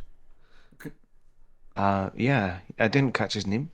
Oh, that's my boy, Garthand. Oh, yes, small guy, A wee awfully little long middle dragonborn. finger. What an odd statement. Yes, I suppose. Do you mind fetching Garthand? Garthand! See the door at the back. You see this diminutive black dragonborn child kind of come back up to you. What is it? Hello, Garthand, is it? Kind of like stares at you. Be polite now, Garthand. He kind of like this other figure elbows him. I'll sort of gesture to hold the ring and sort of gesture like, oh, can I try this on, sort of thing. Yes, of course. You see as he sort of waves his hand in the air, You see as he mutters some magical words, and you see some of this kind of green light leave his hand and suffuse into all the walls. And it's yes, you can try it on now. What's that? Security. I put the ring on and sort of admire it. Sort of show it to Garth and sort of like, Yeah, it fits nicely. what do you think of that? Yeah, it fits nicely. Yeah, you like it? Yeah, it fits nicely. You think it fits nicely? It fits supremely well, in fact, as you see as this other figure grabs your hand. So it's may I? Yes. Well, you see, this was crafted by me almost 10 years ago, made out of the finest silver you can get in the Golden Tooth, of course, all the way from the Gunnet Hills. I've got my. He's still holding Applebee's like hand, and so I take it back. Sort of, yeah, fits nicely. You say, Gotham. You think? Did you see the little green eyes? And I'll sort of get it like really up close in his face. Yeah, I see them. You're not looking quite close enough, Gotham. Look, the eyes on there. They're so green. It's some of my. And just while he's looking, just backhand him.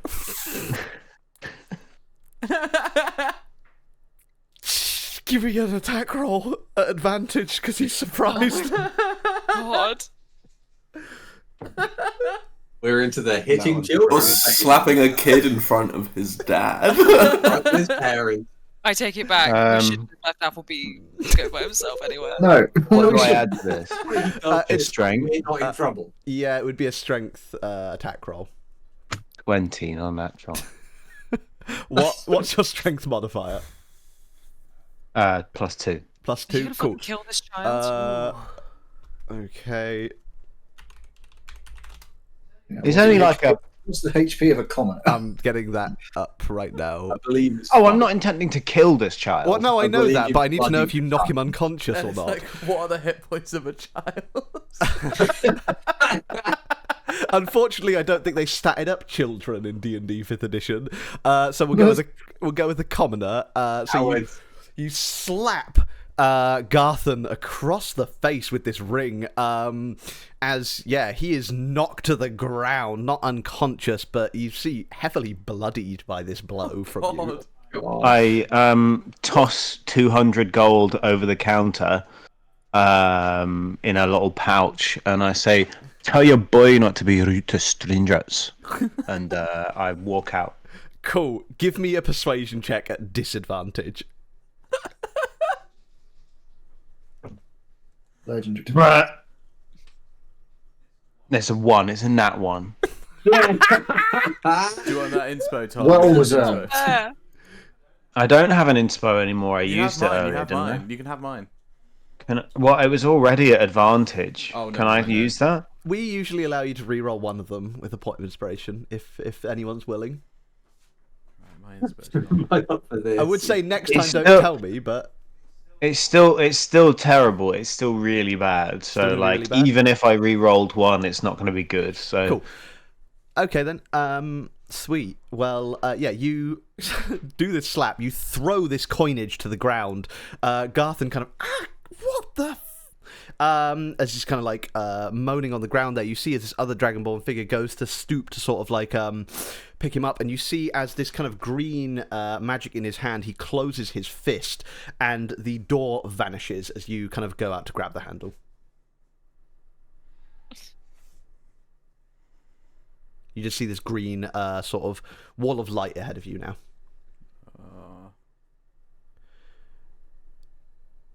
Come back here, please. I got a genuine rush of that fear you get when you know your parents are mad at you. I really got that for a second. I'm so Or glad. like the teacher asked you to stay behind after class. Yeah. Well, you did just get into a fight with a kid, so I suppose it's best for me to keep you behind. it's not a fight if you just hit him once. The views I of don't think Tom that defense is Robertson. going to hold up in court. do not accurately represent Heroes Grove. You were on it. It wasn't a fight. What were you trying to do just there? Slap your young boy there.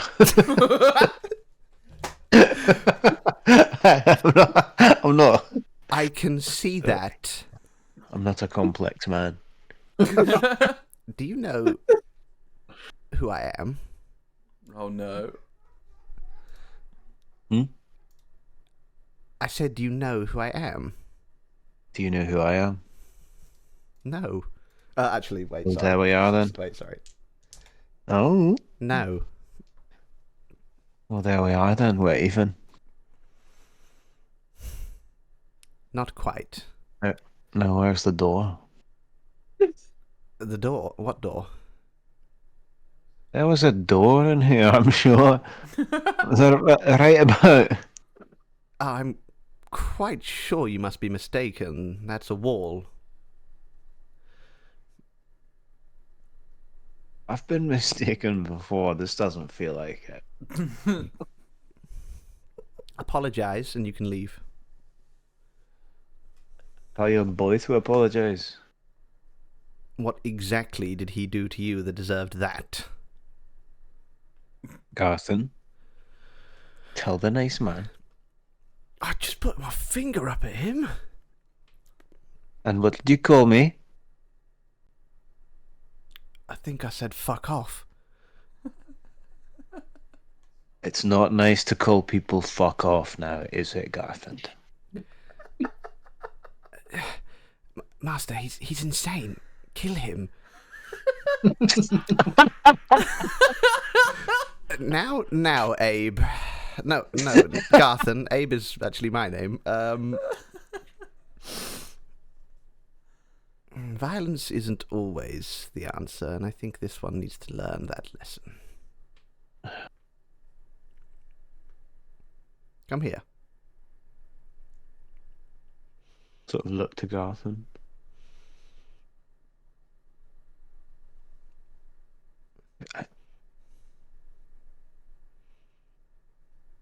I sort of walk over to the guy. Apologize and you can leave.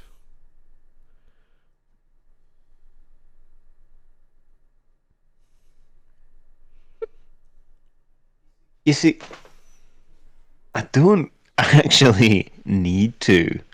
And I get out my little folded piece of paper, sort of, and show him my, fool's license that says that nothing I do or say matters or means anything or whatever the fuck it is. Ah, a fool. Perfect. That sort of thing. Perhaps I'll keep you then. No. See, that's not allowed. I belong to the road, the streets, the open trail, as it were. I'm a man of the trees. Some call me green guy. I'm not very practiced. Look, show me where the door is. And we can just forgive your son for his lengthy middle finger and vulgar language. And I can go away with this lovely ring. And is my coin purse anywhere near somewhere where I can pick it back up? Did you throw the purse or just the coinage? Well, just it was about 200 gold, so. Yeah. Okay. It would have been in something. Yeah, it's on Garthen and he's holding it, I guess now. I can just get out of here. We don't, I don't have to muddy you with my business. Right. And I'll go to grab the coin purse as well. Now, you mentioned this road and this thing that you called a door. I don't know what those are. All there is this room. And you and me and Garthen. And you see as all the other walls now begin turning this emerald colour too. As the kind of display cases seem to begin fading away. I've got to get back to my friend. He's having a haircut. He'll be wondering where I am. There's a way you can leave. Oh, okay, good. That was great. What's the way that I can leave? Where is it? Apologize to Garthen. Oh my god! Will you stop with that? Maybe if you could heal him too, I can sense that I you're. feel like we've been going round in circles. I sense that you're a magic user, no? Yeah. You carry something quite interesting, aren't you? You hear this. What is that? I hear what? smell? Sorry. You hear this kind of sniffing smell as you see this darting tongue lick out from this guy's maw. You see this kind of smile begin to cross this dragonborn's face. There's something potent on you. Moss. What have you brought into my shop? And you hear this inside your head. And you hear this inside your head. Appleby Oakwood. And we're going to cut to someone else now, I think. Oh. No. We'll go over to Quinn. Are you still content just to be resting, or is there anything you would do sort of in this overnight period? I'm sorry that I'm sleeping for 8 hours. Okay. So you know. Okay, well we'll Get get to me through- next session, I guess. Well, then the night's still young, and Appleby's trapped forever.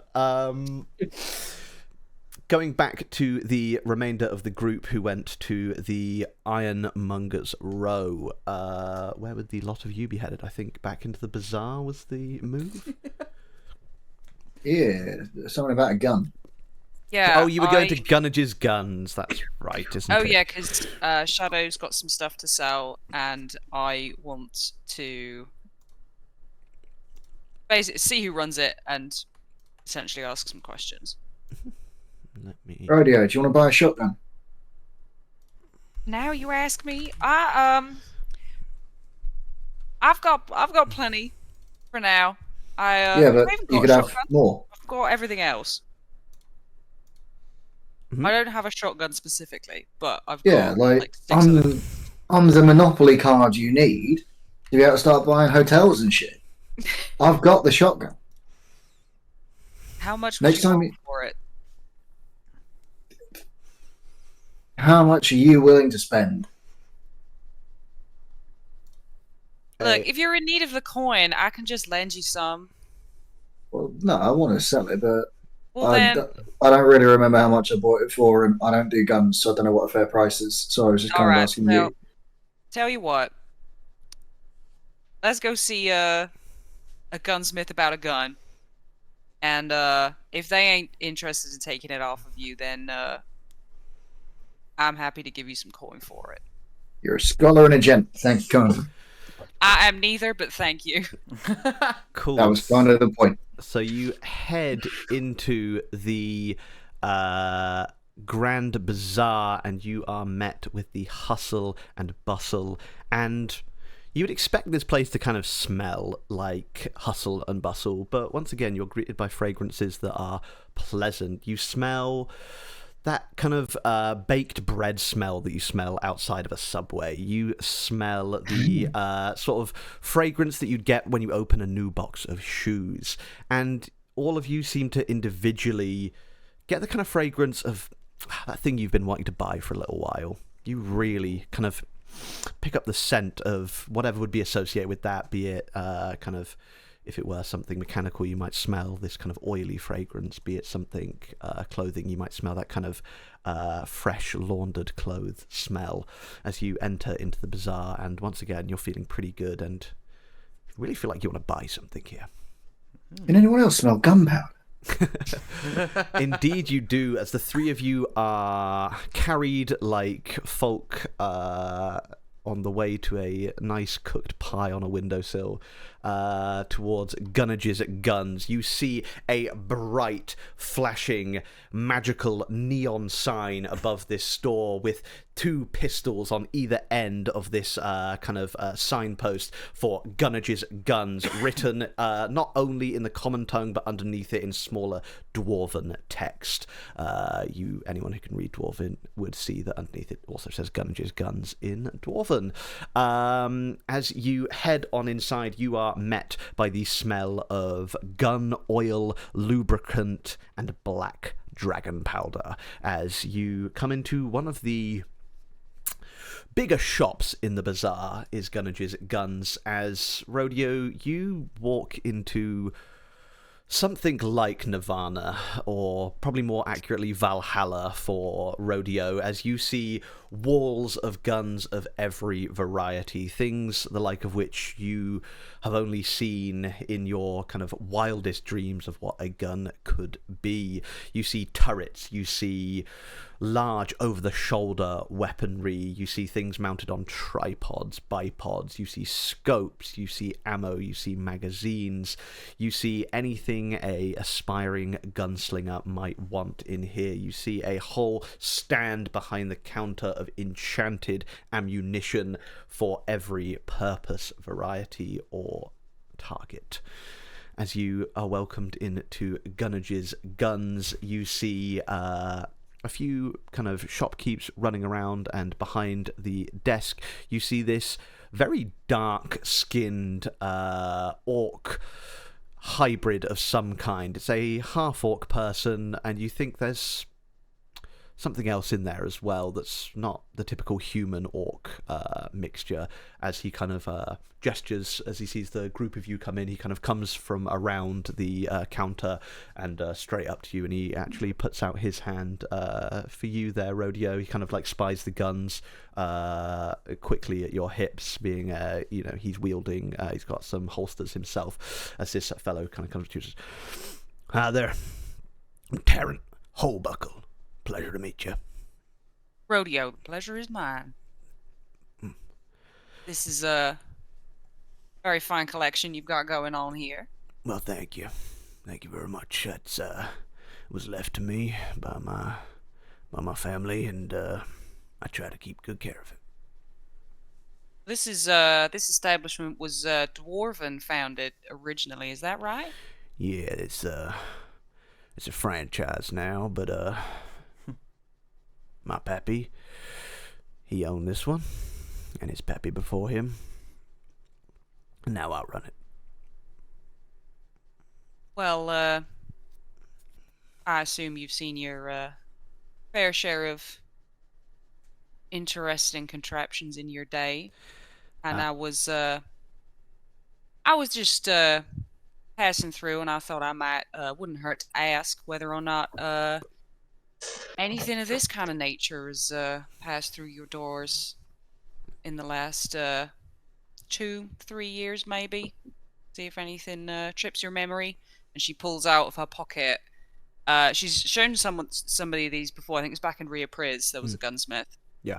And it's the same set of schematics of the two guns that were custom made for her. Mm-hmm. Well, now these, that is a fine job. He looks at the schematics. Well, whomever this was, you got to make this must have been very pleased to have this work. These are beautiful designs. Kind of like flicks over between the two of them. I know guns, and I ain't never seen something like this come through here before. These are commission work, no? Oh, yeah. These were custom made for me by a very dear old friend of mine many years ago. I lost possession of them a couple years back. No idea where they ended up. They could be anywhere on this continent. So anytime I get the chance to talk to an expert like yourself who might have heard word of such unique contraptions, it never hurts to ask. Quite so. Well, if I see anything like this, I'll be sure to come a-hollering, but afraid I ain't seen you missing guns, much as I would have liked to. Well, I can't say I'm surprised. I can't imagine them heading this far out the desert, but like I said, never hurts to ask. Thank you very much for your time. Never ever. Well, if you find them and you need them looked at, upgraded in any way, remember my name. Surely will.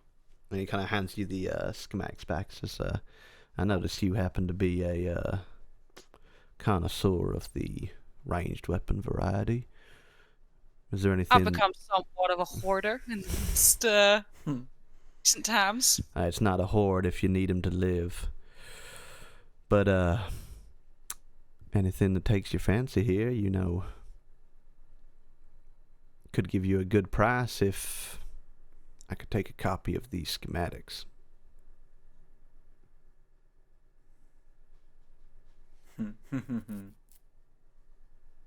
Interesting.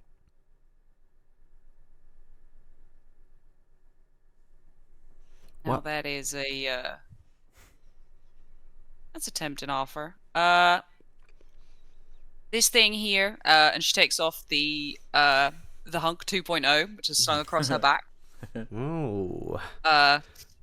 This thing supposedly can handle all sorts of ammunition, depending on what you put in it. Something different comes out. I don't suppose you've got anything interesting that I could put through it. Oh, I'm sure I could find something interesting to put through that. Mind if I have a look? I don't often see the Harrow Hall tech come through here. Be my guest. He kind of takes this, and you see as he sort of expertly disarms it and makes the weapon safe as he kind of cocks back the bar, and you see as this fine crystal powder comes out of it, this red crystal powder that you had seen. I think you had one shot remaining in there of the red agate that was originally loaded into the gun. He kind of looks over this red dust, locks it back into the gun. You see once again that crystal form on the side of it, indicating that there is a load locked into the gun. My, that is a thing of beauty. Only ever seen the Mark 1 before. They have made some upgrades, let me tell you that. Well, seems like any kind of materiel can go inside one of these bad boys. And it seems like the more, how do we put it, financially intensive the material is, or high quality is perhaps a better way of phrasing it, the more potent the effect. I think you could put enchanted gems in here and shoot someone with that. That could have a very interesting effect. And well, I don't get many of these in, but I could certainly ask around for gemstones that would be of a potent nature to be loaded into this gun. All right. Yeah, we're around for a few more days at the very least. I will if you ask around, find anything, then I'll make sure I head back before we head out of town in a couple days. Maybe at that time I'll have a little bit more coin and a little more time to spend in here as well. So you'll definitely see me again. All right, square deal. We'll think about my offer. I will. I'll think about it. And while we're here, my friend of mine has also got something he'd like to show you. well, hey there, friend. Are you selling or buying? Selling, please. I've come to the conclusion that I should not be trusted with firearms. There are a few people that should be. Yep. Learning that. You shall have the right to them. What? What did you say? Sorry. Well, what do you got for me, my big fella? Oh, well, see, right, this is a top quality. Oh, I'm not going to fucking bother. You know what you did. It's a shotgun. It's been used like once, unless whoever I bought it from had used it before. Kind of But she's been like once by me. All right. Where'd you get this It from? came with unlimited ammo though, so that's got to be worth something. Right. Maybe that's something you should talk to God about. And you see he kind of like breaks the breech of the shotgun open, kind of inspects it, gives it a bit of a sniff, clicks it back into place. Well, I'd say that would be worth about 150 gold. I look for Rodeo for confirmation of if I'm being swindled or not. Rodeo, you'd think that is a middling price for a shotgun. Hey, Cal's an idiot. Shadow's not. Shadow's got fucking perfect memory, and it's not been 30 days yet. How much did I buy the fucking thing for? I don't remember, but it's the price Sick. I've got written down here as the normal price for a shotgun. God, I should write better notes if I'm going to play a character with this feat, but I'm also not gonna because I'm not changing who I am. Understandable. Yep, 150 gold sounds good to me. Thank you. Yeah, Rodeo would have just given like a thumbs up Kind at the side to be like, that sounds normal. She hasn't bought a gun in years, so No, she's pay just for like, any of these. yeah, so you hand over the gun, he hands over 150 gold, and your transaction is completed. He kind of shakes your hands. Remember the Nice. name. When you, if you're in town again, you pick up any more of those, I'm always happy to buy. Yeah. I've got a question about your powders. It's called Black Dragon powder, but I thought Black Dragons were acidy types. Oh, it's a special type of black powder that we call dragonfire powder, or dragon powder, or black dragon powder. It has a few names, but you get your black powder, that's standard, what goes in a gun, and then you've got your black dragon powder, or your dragon powder. Let's call it that for ease. It's more potent. It can only be used in very, very finely crafted weaponry, and it is the brainchild of the former king of the dwarves, Result, and the king of this very city, Mizark. Does it go boom? It kind of, maybe not boom, but it'll make your gun shoot better, straighter. Maybe not straight is the right word, but it will enhance your aim. It can do all kinds of things. It's an enchantable powder. Right. Okay. So if I put a load of it in a barrel and set it on fire, I'll be disappointed. Well, that would be dependent on what you're expecting. Oh, well, if I refer you to my original question of, does it go boom? It would have about the same explosive force as standard gunpowder. Well. So That's disappointing. yes, it would go boom. Well, if you were to enchant the powder with anything before making it go boom, you could make it go boom in many different ways. Maybe you could make it go boom with something other than fire. Oh.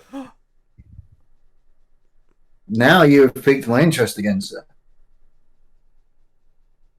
Are you in the market? I can't enchant shit for shit. Reed, Coroner, how are you with enchanting shit? Oh yeah. Can it just be like any spell, or has it got to be like specific spells? You would know that you have an enchantment wizard in your party. Yeah, I was gonna say we've got someone on the team. Oh yeah, we've got a wizard that can do that. Sorry. Yeah, but they're not here, and you guys are. Can you do it? I can One look of us- at your bones. Yeah. One of us can. Nice. Yeah, Quinn could do it while I was a bear. That would be fun. And I could look at Quinn's bones while he was doing it. You can look at my bear bones. I could look at your bare bones. Yeah. Your bare bones. Oh, funny. I'm gonna go behind. I'm sorry. I'm gonna go Yeah, we behind have a the lot of counter. conversations in public that we probably shouldn't. I apologize. If you need anything, I'll be at the counter. How much for a barrel of enchantable gunpowder? For enchantable gunpowder, that will be 1,000 gold pieces for a barrel. Whoa, right. Okay. Now.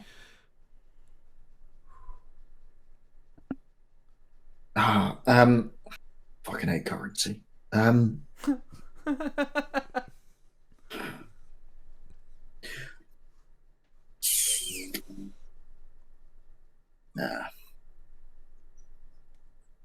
Would you do a discount for someone who's very poor?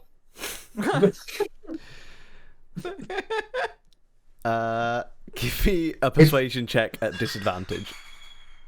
Ooh. If I come back here and tell you exactly what we did with the explosion after it was enchanted in as much detail as you want, could I just have it? I'm afraid if I start giving out freebies, everyone's going to want one. And How I'll much Well, is don't it? tell anyone else you did it. But then, what if you say them? I can't control Why you. the fuck am I going to tell someone I got free gunpowder when I'm planning on blowing it up? Well, How much was it for the barrel? 1,000 gold. Those. Oh, no, I can't tell. Yeah, no, I figured we are but humble, common people with dreams of big explosions that might regard bones. I'll tell you what. Now you're talking my language. If you bring back a seminal or rare piece of firearm history, I don't really mind. Anything you think I might be interested in. If it's good enough, I might give it to you as a trade. That shotgun could have done it, but you took the money. The shotgun would not have done it, I will say No, that. I The don't shotgun, that shotgun had unlimited ammo. That must have been a god thing. Fuck. I've been swindled. Again. He's just pumping out rounds into his workshop, like taking them out of the shotgun, like, unlimited bullets. Right. Radio, this brings me on to an important question that I'm only now thinking to ask. But I think this might have been the first time I saw you had the schematics of the guns that you're looking for. You've got the schematics of the guns you're looking for. Why not just get them built again? I suppose I could, but these are dwarven made, and it goes without saying that no one makes shit like the dwarves did. Which about half dwarf, you get one that's half as good. You then basically got one of the guns back. I'm half, So get 4, and then you got 2. I'm half Duragar, if that helps. That is interesting. It's not about... It's about the sentimental value, you know? Like, yeah, I could get... even if I got given a perfect copy, brand spanking new, not a single scratch, it is about the principle. To a certain extent, I don't give a shit about where the guns are now. I give a shit about the person who took them from me in the first place. Right. I That would I love to follow. have- That I'm with you on. But if you don't give a shit about the guns, why not just get them remade? Oh, I do care about the guns. I would love to have them back. Right. It's not the same, is it, if it's a different gun? And you see as he No. pulls out this kind of pistol from his hip, and you see as he kind of twirls it in his hand, very adept with this weapon. You see this very nice, clean revolver with this sort of long barrel. This was my first gun ever. My dad made it for me, and I've kept it running smooth as the day he gifted it to me. And I won't... There are plenty of better guns in this shop, but I won't use anything but this one. And he kind of like holsters it. He says, I understand where you're coming from. Right, well, there goes my rare bit of firearm archaeology. Fuck. Right. Although We'll if you, get you some. although if you did want the guns made, I would love the opportunity, but as I said, only if. Well, I want the guns made because it means I get a fucking load of weird gunpowder, but apparently that counts for nothing. It's fine. I'm over it. I won't be. Oh, fuck it. I've got the normal gunpowder. Maybe Quinn can do something to that. Yeah. So as you begin to round out your time at Gunnage's Guns, we're going to drop back into the hellscape that is what is happening to Appleby, but only after we come back from a short break, as Misa need to pee-pee. Tom And ain't here. Tom ain't here, and yeah, for many other reasons. And we'll be back very soon with some Quinn content, I promise. Quinten. See you shortly, gang. We're going to go for a break. We'll be back in 5 to 10 minutes. Ooh. Later. See you then. Bye. Woo! Oh God.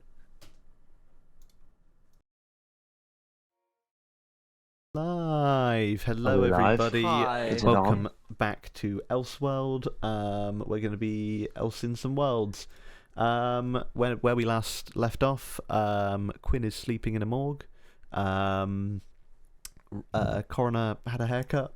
This is the most exciting New Year's Day ever. Who gets a haircut on New Year's Day It's as a bit well? weird. That's fucked. Shadow The sold one who got New Year, new five trim. people put on their head without their consent. Shadow sold Yeah. a gun. Rodeo looked at some guns and did some investigating. And Appleby is entrapped in a jewellery shop after Just in hell punching a right now. child. I didn't punch the child. I backhanded him. And Reed is. Look, I don't Did think that's going to did make you- a difference in court, Tom. Did you go to the gun shop, Reed? Yeah, Did I've you- just been at the gun shop. Okay, nice. Yeah, Reed's been with us. Just chilling. Just chilling. Staying out of trouble, thank No. fucking God. Yeah. Little guy doesn't know what I want, so just chilling. Cool. We're going to just hop quickly back to Appleby briefly.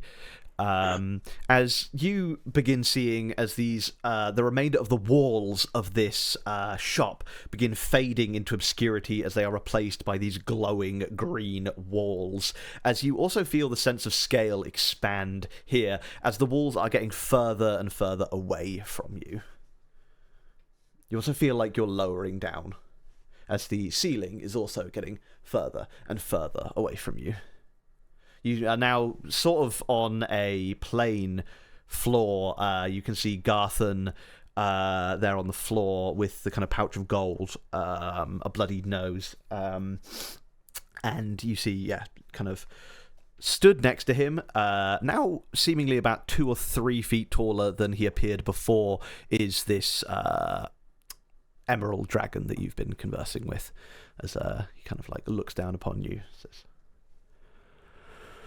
"Am I going to have to ask again?" I get asked that quite a lot. Apologise to Garthen. You're really powerful, aren't you? This could all be an illusion. It could all be an illusion. Maybe Yeah, you're right. just seeing it in your head. Hmm. That spell Okay. I cast earlier. Um. Do you know what look, it did? Can. Hmm. Sorry, What did you say? What did you say? No. I was asking what you said. Sorry, I don't remember. That spell you cast. You said something about a spell that you cast. Well, I don't think I said anything about that. Okay. So, are we inside like a giant gem, You're or are we in on a different? my home. Oh.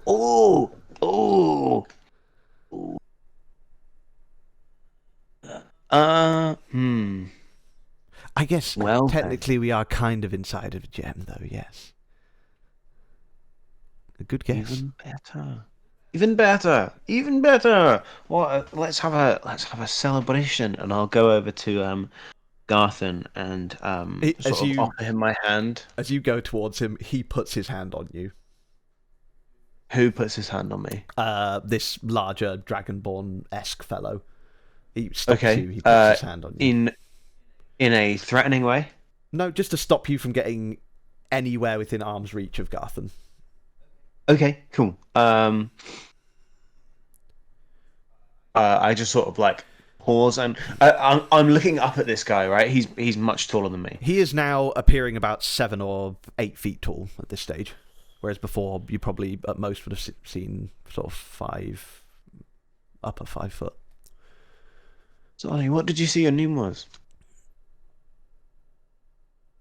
You can call me Aberanthos. Oh, that sounds bad.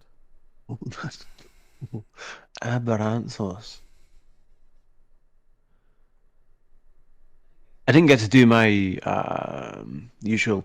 I usually do like there's a complete preamble before I do the name. There's like I have like a bit of introduction. Am I still allowed to apologize? Is that fine? You can still apologize as long as you mean it. And you see this like genuine look upon Aberanthos' face. Can I insight the genuine look? Yeah. My insight. There's no point me rolling this session. It was a 6. It's a 6. Ouch. You think he's really being very genuine here. This Uh-huh. seems like he's being genuine. What? Look, I'm just a little bit perplexed and not so understanding of the notion that all of the freebies in this event seem to have been given to the people who can afford the nice and fancy things. And then when I go about singing a lovely and creative song, an exciting song, not only about how I deserved 3 things, but about the demise of one of my competitors, and your son comes out and just flips me the fucking bird. You understand why a man would hit him. I mean, how was I to know he was a child?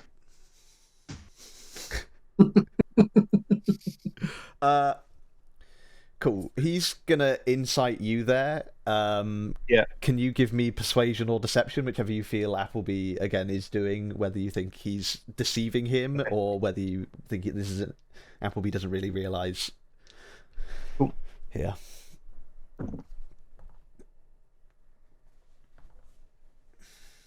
Eight. There's no point. Cool. Were you deceiving or were you persuading? Deceiving. Cool. This thing got a 17 in total. Christ. Yeah, it might be.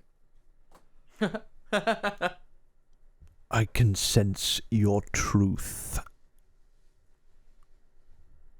Well, I mean, Apologize now. I was deceiving about not knowing he was a child. I wasn't necessarily deceiving about the fact that I was pissed that he'd flipped me the bird. Yeah, no, I understand that. Okay. Okay, look, yeah. Make a wisdom saving throw. Oh, fucking hell. Break the streak. 7. Oh my goodness. Well, Streak continues. Cool. You are paralyzed That'll be just so... as this thing Quinn, help me! I hope you can... You're not in a morgue! begins to cast Hold Monster upon you. Oh. I'm not a monster, bro. You are a creature, though, which is what this thing targets. So, yeah, you are paralyzed there as you feel this thing search inside your mind. As we are going to actually don't want to go in there. cut away here now to a mortuary drawer somewhere else in the city. Quinn, could you just give me a perception check at disadvantage as the clock... Because I'm asleep. As you're asleep, as the clock strikes 3. Even is my wisdom, +1. 7. 7? Mhm. Cool. While you're dreaming this night, you dream very strongly of the Goetic spires. You think of your mother, and it's almost like she is reaching out to you. She is behind something, and trapped there. You feel a connection attempted, but unsuccessful. You get this sensation of being sucked away from the Goetic Spires as quickly as your dreams took you there. As you wake kind of sweating at 4 o'clock in the morning, you hear the bells of the city chiming out. It kind of doesn't disturb your rest in the sense of getting a long rest or anything like that, but you do wake at exactly 4, and you can have a few moments to do anything with that you may, but otherwise you can just continue to rest if that's what Quinn would do. Yeah, I think they don't know what's going on at the minute. They're currently surrounded by darkness in sensory deprivation, which is familiar to them, let's say. So they're probably just still kind of a little bit mad from the double crit fail mental break earlier, and just kind of writhe themselves back to sleep. Nice. So you sort of attribute this crazy dream to this mental break that you have had during this troubling day and night, as you begin to pass through the rest of your rest. The remainder of you begin to congregate again into the kind of general area of the Grand Bazaar. As you notice, Appleby is missing. You kind of caught a glimpse of him as he was performing. You heard him shouting about some free stuff. You saw a bard run out of the bazaar sobbing, you think, then kind of you lost track of him as you went into the gun shop, and you've kind of come back out, and you aren't hearing the distinct sound of him asking for free stuff. I'll start asking around. Is there anyone nearby? He does sort of wander off a lot. Maybe he's with that one guy who keeps kidnapping him. I looked for that earlier. There was no sign of the red smoke. You didn't see anything smoky or IE. Yeah. I'd say I've been looking. I was getting my hair cut. It's particularly unusual for him to like refuse or stop playing in a public space like that. Like, I feel like Appleby would do anything for that, you know? Read any nearby people? Yeah, let's ask around. He's at least he's kind of distinctive. Cool, yeah. Someone can give me an investigation check, and if more than one of you have proficiency, the other person with proficiency can help to give that person an advantage if they like. Let me double check. I am not proficient, so will not do the helping. No, but I will still talk to people. I'm not proficient either. Cool, then y'all can just make me a standard investigation check each. I'm going to use 16. Advantage, I think. See if I would forget to use it.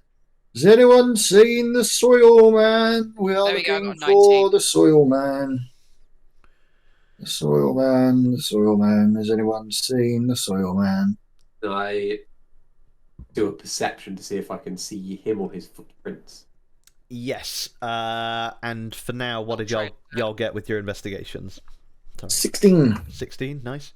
Gems? 19 with nice. thanks of the advantage from the Patreon supporters. Thank you. Very Thanks, much. patrons.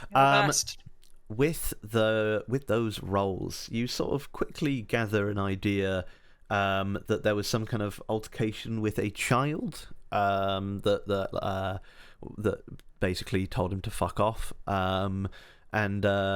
Jams, with your 19, you get chatting to one of the market sellers, and they kind of point you in the direction of the shop known as Greater Gemstones. And I think you went in there actually. That's old Abe's place. Oh, nice. Thank you very much. No problem. Does it look unusual from the outside? Is there still a door? You can still see a door for now, yeah. If I open the door, does it open? You open the door and you're met with a very small room. I'd say it's about 10 foot cubed. That just looks like it leads out to another door on the other end that just has a "Sorry, we're closed" sign on it. This Oh, does okay. seem like the kind of place you'd hang out. So it's just like a little like chamber almost, and then there's another door. Yeah, it's like a sort of what you'd get to keep the draft out in a house. You know, there's kind of the first door, and then there's the Like the little little second porch door. area almost. Yeah, there's a little porch area here that just Yeah, has another airlock. door. Yeah, sort of like a little door airlock. I'm gonna knock on the "Sorry, we're closed" door. Cool. Yeah, you kind of knock on the thing, kind of sort of see almost a glow coming out from under the door as you approach it. This sort of green light coming out from underneath it. Oh, now this looks like the kind of place that Appleby would be found in. Yeah, like this feels like Appleby is doing something stupid. You try knocking Interesting again? vibes are off the charts. I'm gonna knock again, a little bit louder. Before we go in there, we're currently not complicit to his crimes. Oh no, Well, there's no absolutely not.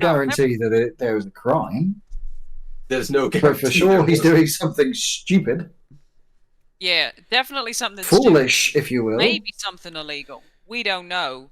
But that's the point. We don't know because we didn't have shit to do with it. Hmm. I'm gonna knock on the door again. Kind of hear this voice. Sorry, we're closed.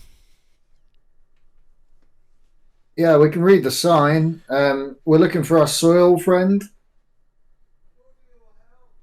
You might have met him. He's made of soil. Rodeo, help, help, help, help. You don't hear any of the kind, but you hear coming back through this. It sounds like it's coming from underneath the door. You kind of hear this voice. I'm teaching him a lesson. Oh, that's going to take a while. He's rather He's- stubborn. Oh, well, perhaps one of you would like to come and persuade him to move this along. Or he could accept one of my other offers. Appleby, can you hear us? Appleby down in the chamber, you do not hear anything. He's preoccupied, I'm afraid. What did he do? What are you teaching him? If it's maths, it's going to take even longer. Oh, just some manners, actually. Oh, that'll I'll take take it longer back. than maths. Yeah, that'll take longer than the maths. You'd be quicker with the maths. Well, one of you can volunteer in his stead if you like. Do I? Did he show hear you his him license? speaking? No, you don't. You just sort of, you're being held there by him as him and Garthan actually are conversing about just sort of like what they're going to do. Yeah, like he's got a card that says he says stuff and it means nothing. Oh, yes, I've seen his full license, but Right. I have use of a fool, so if he's unwilling to come to my terms, I shall simply use him as my fool. He's our fool. Yeah, he's our fool first. I'm gonna knock on the door again and be like, "Let me in. I'll talk to him." Any of y'all want to do this instead? I have absolutely no business talking to the shiny green voice. Yeah. I'm walking out the other door. You, Rodeo, you right put behind you. Rodeo, you put your like Is Reed coming with me? Absolutely. Dragon stuff, yeah, I'm in. Cool. kind of Reed sat on your shoulder. You put your hand on the handle of this door. You just sort of feel instinctively that you should do this, and instead of, as you kind of turn it, instead of the door opening, you just feel like nothing for a moment. You're in a white empty place, and then you're in this green light as it initially comes in as a blinding glare of green, as you then kind of, it resolves down, your eyes adjust, and you see Appleby being held in the air by hey. a 8-foot tall-ish dragonborn-looking figure, emerald dragonborn, and you see just getting to his feet now, this black dragonborn child with a bloodied face. Right. Okay, Elliot, so- is Appleby still enamored by me because of the mushrooms, or is that past? Yes, Appleby would still be 4 days. Yeah. Appleby has mad respect for you currently. Cool. Oh no, wait, 2 days. Sorry. Cool. 2 days. Rodeo, I don't entirely know what to do here. You're a dragon. You got any insights? Oh, it's actually quite simple, guys. He hi. just needs to say sorry. Ah, well, we totally don't need to be in here then, do we? No, it's quite astonishing that any of you are still here, to be quite honest. What if... Right, Rodeo, do we... Guys, Green Man, can you hear everything we say? yeah, I can hear you now. Okay. Right, could you just say sorry so that we can go? I'm tired. Yes, It's I late. can hear everything you say. Oh god, I don't like that. That was a delayed response. Yeah, Appleby, maybe just say sorry for whatever you did. Yeah, but you see, it's not just about what I did. You know, the little bastard was. He swore at me, and he told me I couldn't have any. He said I shouldn't ask for free things, despite the fact they were giving out free things to people better off who can afford the free things. And I'd sang a beautiful song about the demise of another bard, and this little fucker came out and was waving his little middle finger around. Ooh. And I came in here, and I was Cannon. fully happy Give me another to wisdom give saving these. throw. Nat 20!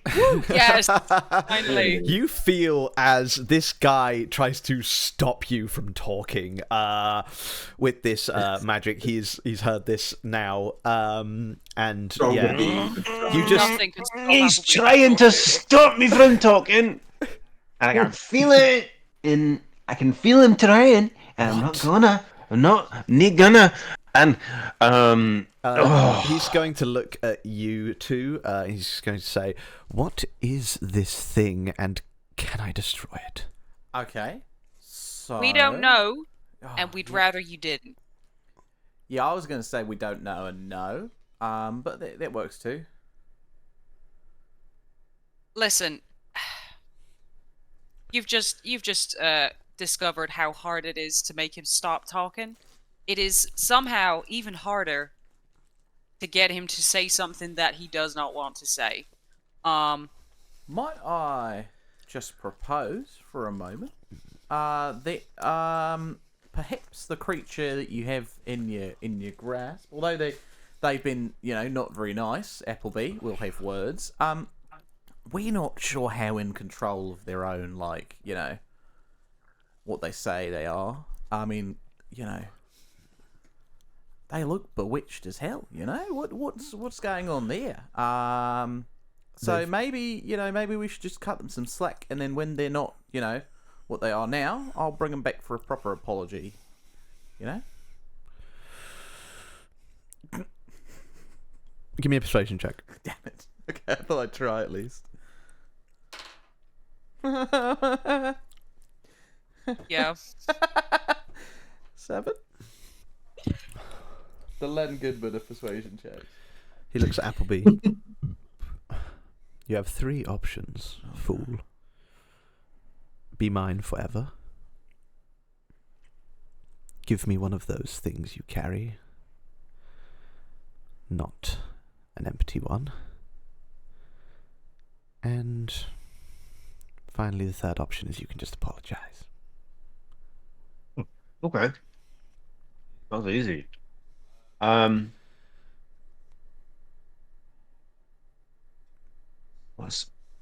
What's your son's name again? Gonthal? Garthen. He's not my Garthen. son. He is an employee at the store. Oh, then why do you care? He's my employee. Well, then teach him a lesson. He was out here being rude to potential customers. I came in here and gave you my business. After the incident happened, though, I'm pretty sure you came in to spite us. In fact, I can see inside your thoughts. I know exactly why you came inside here. What? I came in here because I was like, well, maybe they've got some lovely rings and jewellery. And look, I'm sorry. I'm sorry. Don't swear at strangers and don't refuse things to people who ask for them, who might actually really need them. You know, it's just sorry. And I'm gonna close my eyes now and turn around, and the door is gonna be there. Okay, so 3, 2, Give me a 1. final persuasion check. It was the nat one.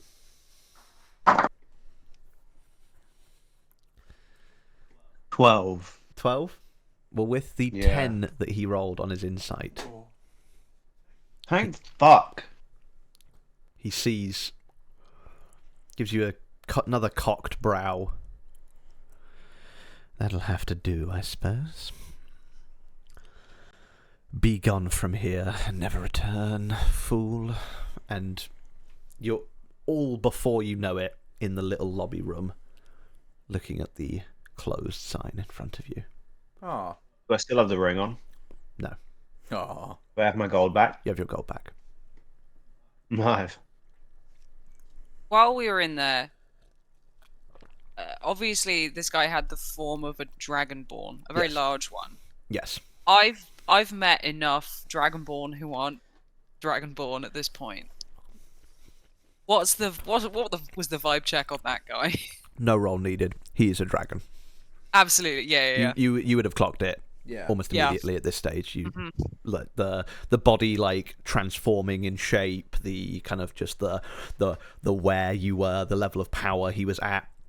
You could tell that not only he was a dragon, he must have been an older Pretty high. tier of dragon. Is there anyone in this fucking city who is not a dragon in disguise? Yeah, me. Yeah, I'm not. I'd love to be there. No. I refuse to answer. Literally the city of dragons. I'm not a dragon in disguise. You see, like a guy comes up to you. Who the fuck are you? No one, and then he runs off. I like that guy. That was great. I must Oh, have he get was definitely a fucking Yeah, dragon. but what? My If they're not a dragon in disguise, what the fuck were they? not to be like a pooper of the party, but might I suggest, seeing as, you know, we fought a troll and then we had a party and then we came here, that we go to bed, just because I'm ready to drop, and also I don't want to lose a friend again. Yeah, I'm down for that. Where are we staying tonight? Yeah. Do we have rooms at that weird pub that we were at with that family? what? We stay with a We family. were at a pub. There was a family, Oh. or not a family. We were Oh. laughing about the fact that he had a family on the wall. Yeah, I remember. Oh, you were looking for room at the inn? Yeah. Yeah. Yeah. Was there room at the inn? It's been so long, I honestly don't remember. But and it wasn't something I noted down. So we'll say no. Oh, you. Well, I'm just going to head back to Dr. Gore's, probably. I kind of assumed that was where. Oh, yeah, we have a sleep. base.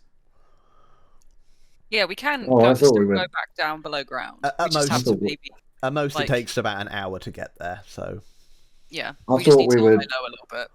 Done with below ground on account of we just handed over one of like the Blue Bloods' more important people, and we're one of few people wandering around on New Year's Eve. Not So anymore. it was Everyone's out fairly now. obvious. Yeah, Yeah, we but took him in at the big time that it happened, we were one of the only ones to do it. We carried him in a big tarp. No one saw. you can always just sleep on the greens if you want. Oh, that'd be nice. Yeah, I don't mind slumming it. Little fresco Yeah, we can- slumber party. We could pitch camp. I think I'd rather stay above ground just for now, Yeah, just fair. because We've been underground. I don't so think we long. should go back down below ground. Where the fuck's Azori if we staying? have to. He is staying at a small campsite just outside the Potter, the primary overland transit hub, because he is staying close by to the Rhinosaur. It's a great inn as well called the Quick Decision that I'd recommend. I'll go there. I mean, should we just go and bunk up with Azuri? Yeah. Yeah, The that's campsite fine. there all ready for us. Yeah. And then I want to stay above ground so that Quinn can have a better chance of finding us. Yeah. So if we go back roughly where we started the night out, Yep, Yeah, so you and pitch up Quinn's been to that campsite as well because we all went over there to see Azuri. yeah, that's fine. Yeah, you went there literally earlier today. So yeah, you head back over to the there, relatively easy. Your pass for the snake lasts all night, so you don't need to pay again. As you, Nice. yeah, as long as you stay on the same set of levels. Oh, hang on. Oh yeah, give me another stealth check, please. Oh yeah, because you didn't pay last time, did you? 13 plus 8, 21 this time. Nice. 20 is the DC for this, so yeah, you managed Nice. to sneak aboard the train once again. Nice. As yeah, you head back down to the Greens. Yeah, As, damn, that snake pass really does last all night. Azori already has a campfire going there for you. Not all the tents set up, but he certainly helps y'all out as you kind of set up here. This isn't a camping check like it would be out in the wilderness. You're still in the Golden Tooth, and you can stay here safely. So you manage to pitch your tent and get your long rest if you so desire it. Whoop, whoop. Yes, please. Quinn, as these lot are sleeping, you would actually wake up about 2 hours earlier than all of them. Actually, probably more like 3 by the time they got to bed. So as the lot of you crack on down with Azuri and have a few hours by the fireside or in your tents, we go back to a mortuary drawer in the city as Quinn, you begin to wake up as you hear footsteps walking through the room, and you kind of hear the sound of wheels being pushed through the corridor that you're in. Cantrip, mage hand on the outside of the drawer, pull it open. Cool, you do so, and immediately you just see a guy pushing a trolley down here. And it's, oh shit! And he just shoves the trolley down the corridor, and you see as he goes to draw something from his belt. I'm gonna go into an initiative here. This doesn't necessarily have to be a combat encounter, but yeah, could you roll initiative for me as this guy sees you coming out of the mortuary drawer? What's that? Oof. 9. This guy also got a 9. Oh no, I'm sorry, that's an 8. My dex is on +1, not +2. Cool, this guy got a 9. So he's going to go first. You see as he pulls this wand out of his pocket, points it directly at you, and he says, "Go back to where you came from, undead scum!" And he is going to use the wand to cast a Toll the Dead on you. Oh my god. Cool.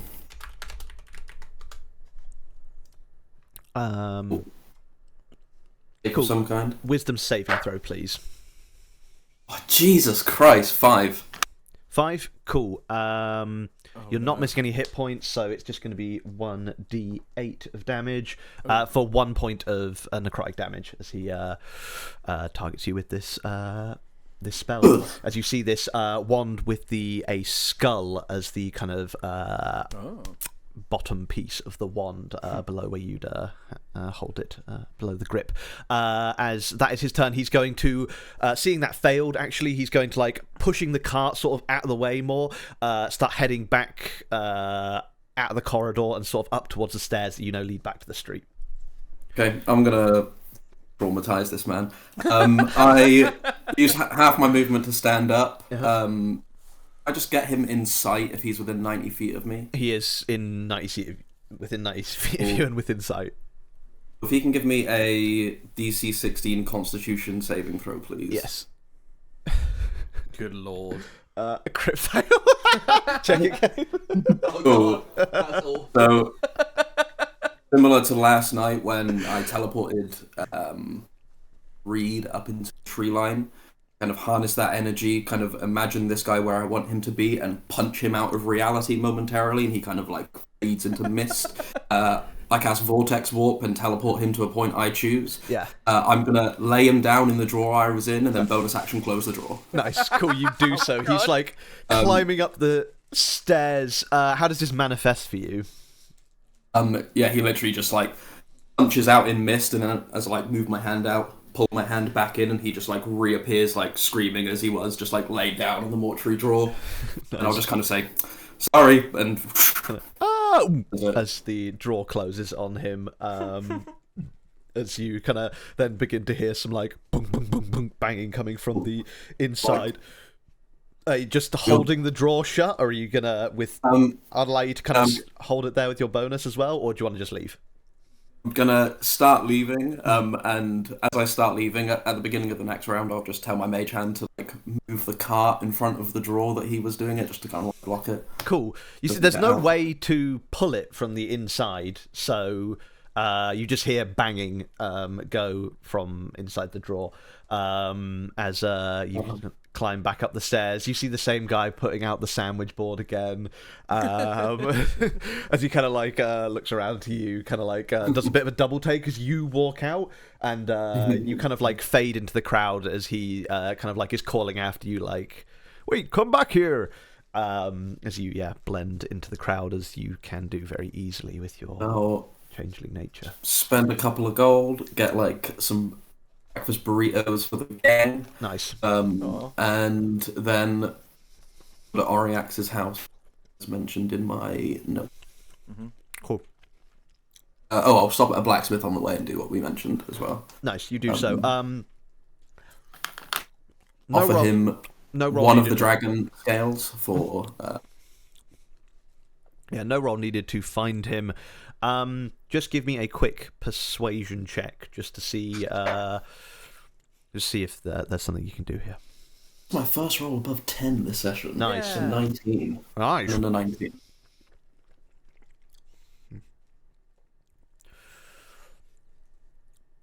I can probably do better than what you request if you... I could probably make 10 bullets, but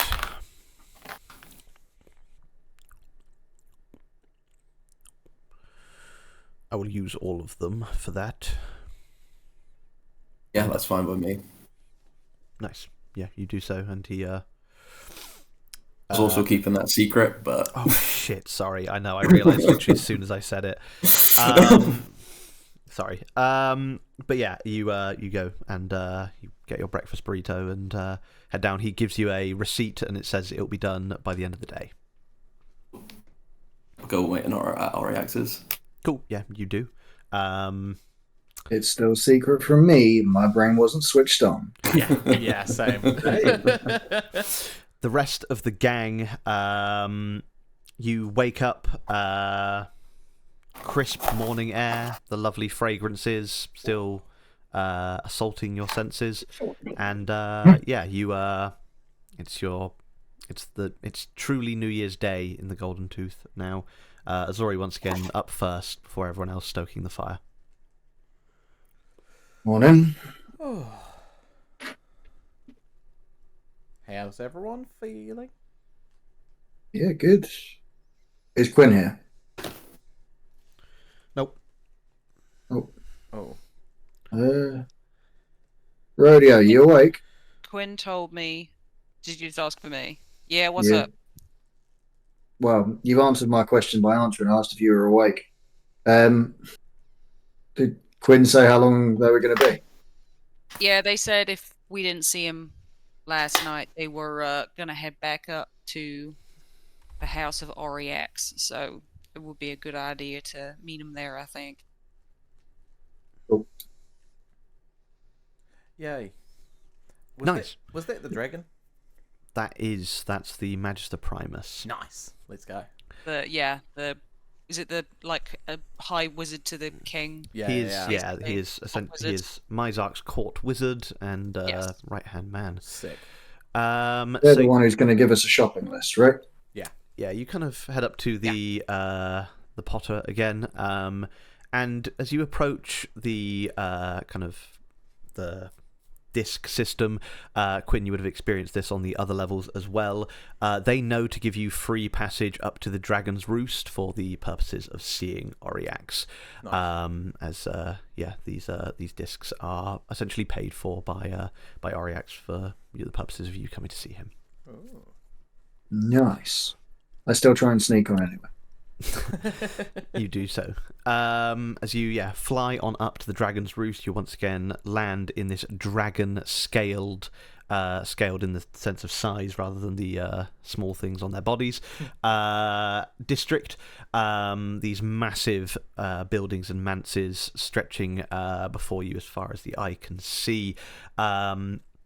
You once again traverse over to the finely appointed gardens and property of Auriax Xanathu as you cross over his garden and approach his front door. It swings open for you as you are met once again with this large room that has a glowing portal that you know leads into his study. You see this kind of claw extend out of the portal and sort of just give you a gesture. It curls as it gestures for you to come through the portal. As you follow it through into the magisterium of Auriax Xanathu, you see before you a few figures that you know. You see Digby and Faisal are there. Aldous is there. Auriax Xanathu himself is there. All of them, apart from Aldous in Dragonborn form. Obviously, Aldous doesn't do that. And you also see Quinn there, sat there with a bundle of burritos upon their lap. Oh, Morning. morning. I assume you. Morning. How did you all sleep? I assume that you all went to bed pretty much after I left, and the rest of the evening was uneventful. Otherwise. Yeah, I mean, sure. we went shopping. Yeah. Let's say that for now.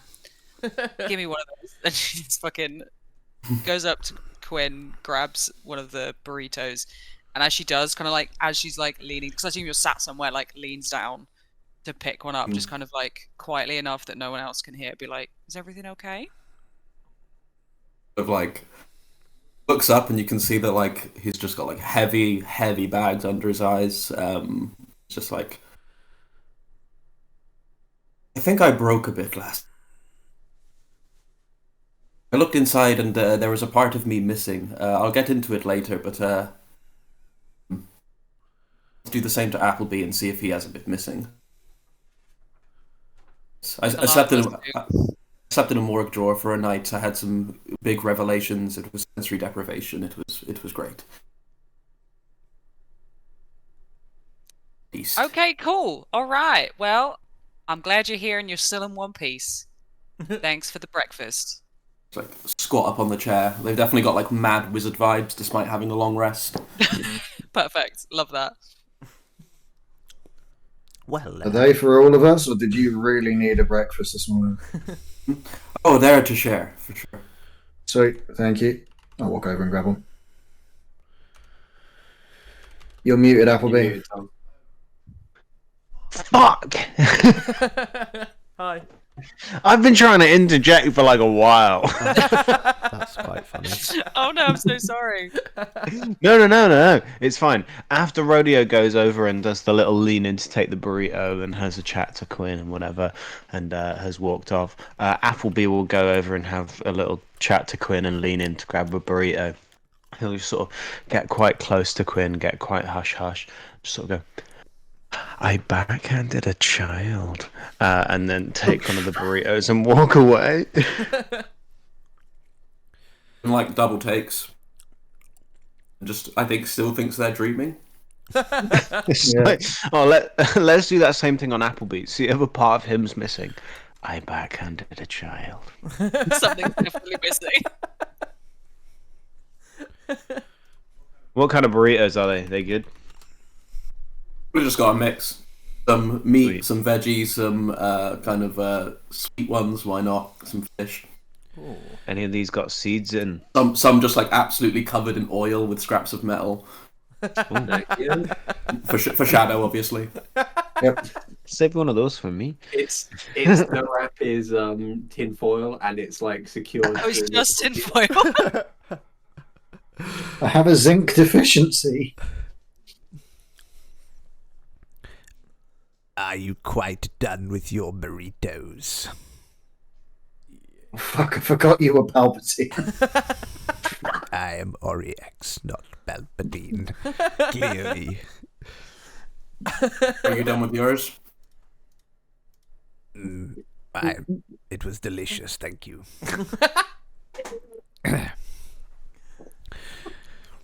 Well, Yeah, all done, mate. All good. You carry on, Lord Sidious. Are Digby and Faisal still wearing their collars of restraint? you see that they are both still wearing the collars of restraint at the moment. Ah, that's a bummer. Isn't that what we need the shopping list for, to be able to go and get the things that's going to get the Yeah, I was collars just off? wishful thinking, Yeah, fair enough. I believe Aldous has finished his research upon what he will require to build another oculum. Nice. Aldous. Yes, thank you. Hi, everyone. Pleasure to see you all again. Oh, yeah. Hi. Hope you have had a happy new year. Yes, I've been quite busy, as you may be able to see, and you see kind of before you, as he now gestures to it, this kind of like wall of kind of calculations, diagrams. You see a lot of it in Aldous' handwriting that Quinn you'd certainly recognise from seeing his textbooks and his copies of your spellbook, in fact. And you also see the hand of some other people here that clearly have contributed to this work, and he kind of but anyway, I've simpled it down for you. What we'll need is well, here we go, and he kind of like pulls like an actual list out of his pocket, and first of all, a power source, similar but smaller than the type that Warforged are provided with. I would suggest somewhere like the Nemesis Peninsula would probably be able to make something like this. I have some rough schematics, and he kind of offers to hand it to one of you. Yeah, I'll take them. Kind of hands you these schematics. You see this very detailed kind of blueprint of what looks like something that, yeah, you have almost no concept of, but it weirdly makes you think of Coroner. I was going to say, I just hold it up in front of Coroner and do the thing where I'm like... No, it makes sense of it. Coroner, regard these bones. Next, the lenses of the oculum need to be made of something other than glass, for it is not the right material. We found that perm ice lenses did the job. We got those from the Water Shapers of Fortitude. Oh. You may be able to find them elsewhere, but if not, you can definitely get them from there. For the internal systems, we will need silk from the spiders of Erdroth, a realm below the jungles of the forests of Ildroth.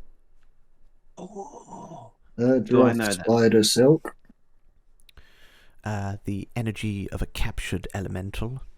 That's sort of just the power that's going to go into the crystal.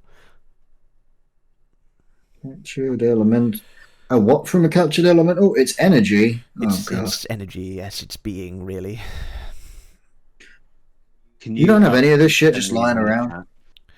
Well, it's quite specific stuff, actually. Okay. Does it have to be a specific kind of elemental? Like, no, any elemental will do. well, it's not that Help, specific, please, then, is it? please, in the chat. Not like a mephit or anything, but something powerful. We're going to need a forge master of some repute as well. I'm more of an arcanist than a smith myself. That was sort of Result's and Illyria's forte, and it was sort of left to them. I don't suppose any of you are master craftspeople. Archon whittles. Oh, yeah, small no, animals. absolutely. All of us. Perfect, we'll cross that one off then. We'll need bottled lightning from the skies above the Haven Isles.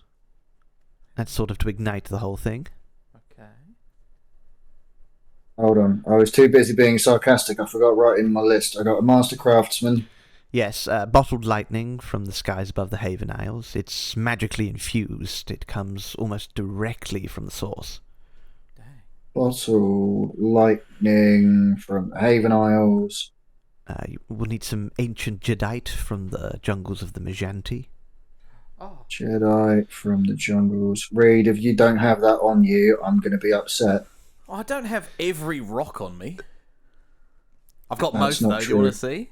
And we'll also, lastly, this one should be quite easy. Water from another plane of existence. I could probably get that one, really. Okay, yeah, you do that one. Though I don't really have access to my higher level spell. Oriax kind of chimes in. I can get that one. And he kind of instantly, you see as he summons a portal there, and indeed brings this water through from, you presume, the elemental plane of water. One down. From You do that, but long distance. To a degree, I require magical recharging every now and again, though. Right. Right, so just to make sure I've not lost the list that I wrote. Fucking hell, words are hard, aren't they? Right, we got perm ice lenses, Erdroth spider silk, captured elemental energy, schematics that you gave to us.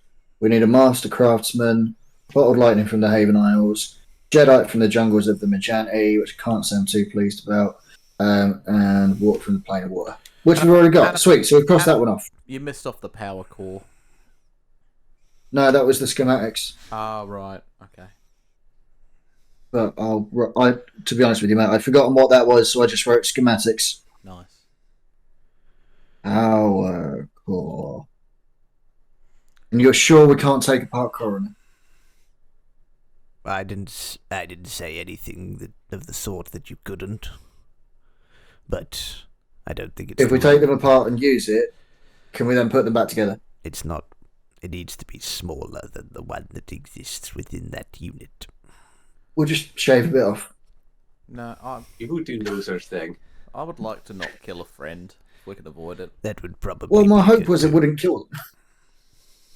Just shave bits off my heart and brain. Go for it. We just shaved bits off your head and it wasn't a problem. Might be different. You kind of, at that point in the conversation as well, kind of after this has been stated, kind of, you see as Oriax sort of begins making motions that kind of imply that he's kind of setting off, and he kind of nods to Aldous and the rest of you. If there's nothing else, I have quite a lot of business to attend to while the king is away. Oh. Thinking if there's known locations for some of these places, perhaps you could, if you can send us, give us a hell of a lot of time. I could send you to one of the locations, certainly, right now, if you'd like. Oh. Oh, like when you say right now, you mean like right now, don't you? Or you could come and find me in a few days, perhaps. Yeah, which one is it? Yeah, I've got a technical guy that I need to take to his people. Oh yeah. Which place could you send us to, out of interest? The Majanti may be beyond my reach, even with the protection that lies over that jungle. Yeah. But Good. I could send you to potentially any of the other places that was listed. Alright, cool. Even Hold go as on, far any as of the just- other places? Actually, maybe not Erdroth, mostly because I've never been there. I can get us there, that's fine. That one we can do. Any of the other places other than those? I don't understand. I can teleport you somewhere, yes. Cool. That's fun. We should have a little decision about which one we want to do first. Yeah, we should. Well, come find me when you're done. And you see Do you guys not have master craftsman in town. Oh, this is the Golden Tooth. Surely you've got someone lying around who knows what they're fucking doing. What they specifically requested is a forge master who is able to craft legendary items. Yeah, there's probably just not many of them. Know somewhere we could start with that. Oh. Yarak. All the dwarves have returned home. Means all the dwarven smiths, the best of the best. That's a good point. Not sure on the others, unless we come up lucky in a market or something, but master crafts people, master forge people, I would put good money on there. That's smart. There's one person who might be able to do it in this city that I know of, but it may be improper to ask. Why is that? Well, it's the king. Oh. I don't know.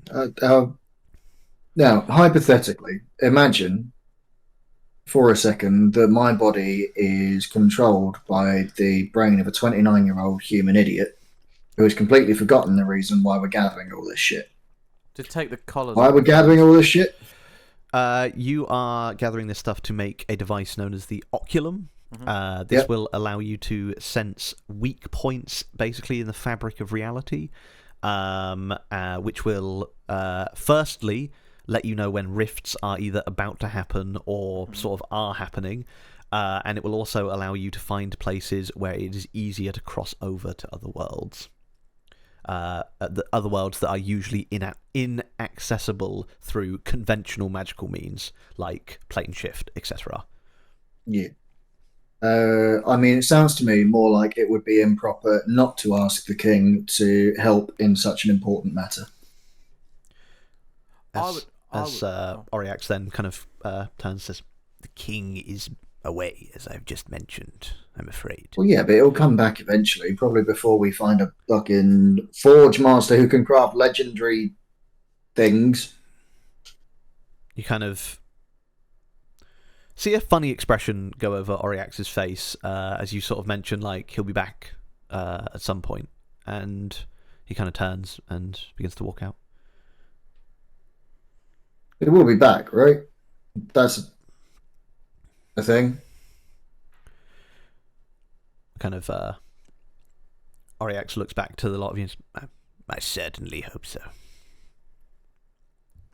Kind of, Okay. I've rolled an insight for the weird face that Oriax pulled. 15. 15. Just to try and understand what he was. It is like the you're not super versed with, this person, but you've been around enough Dragonborns to sort of know how a draconic expression or two looks, and this sort of was it was a bit of a slip from Oriax, and you got a little bit of, it's almost like annoyance that he's having to do something. Okay. Insane. Me at work every day. Am I going to do something? Oh. Don't put me in a situation.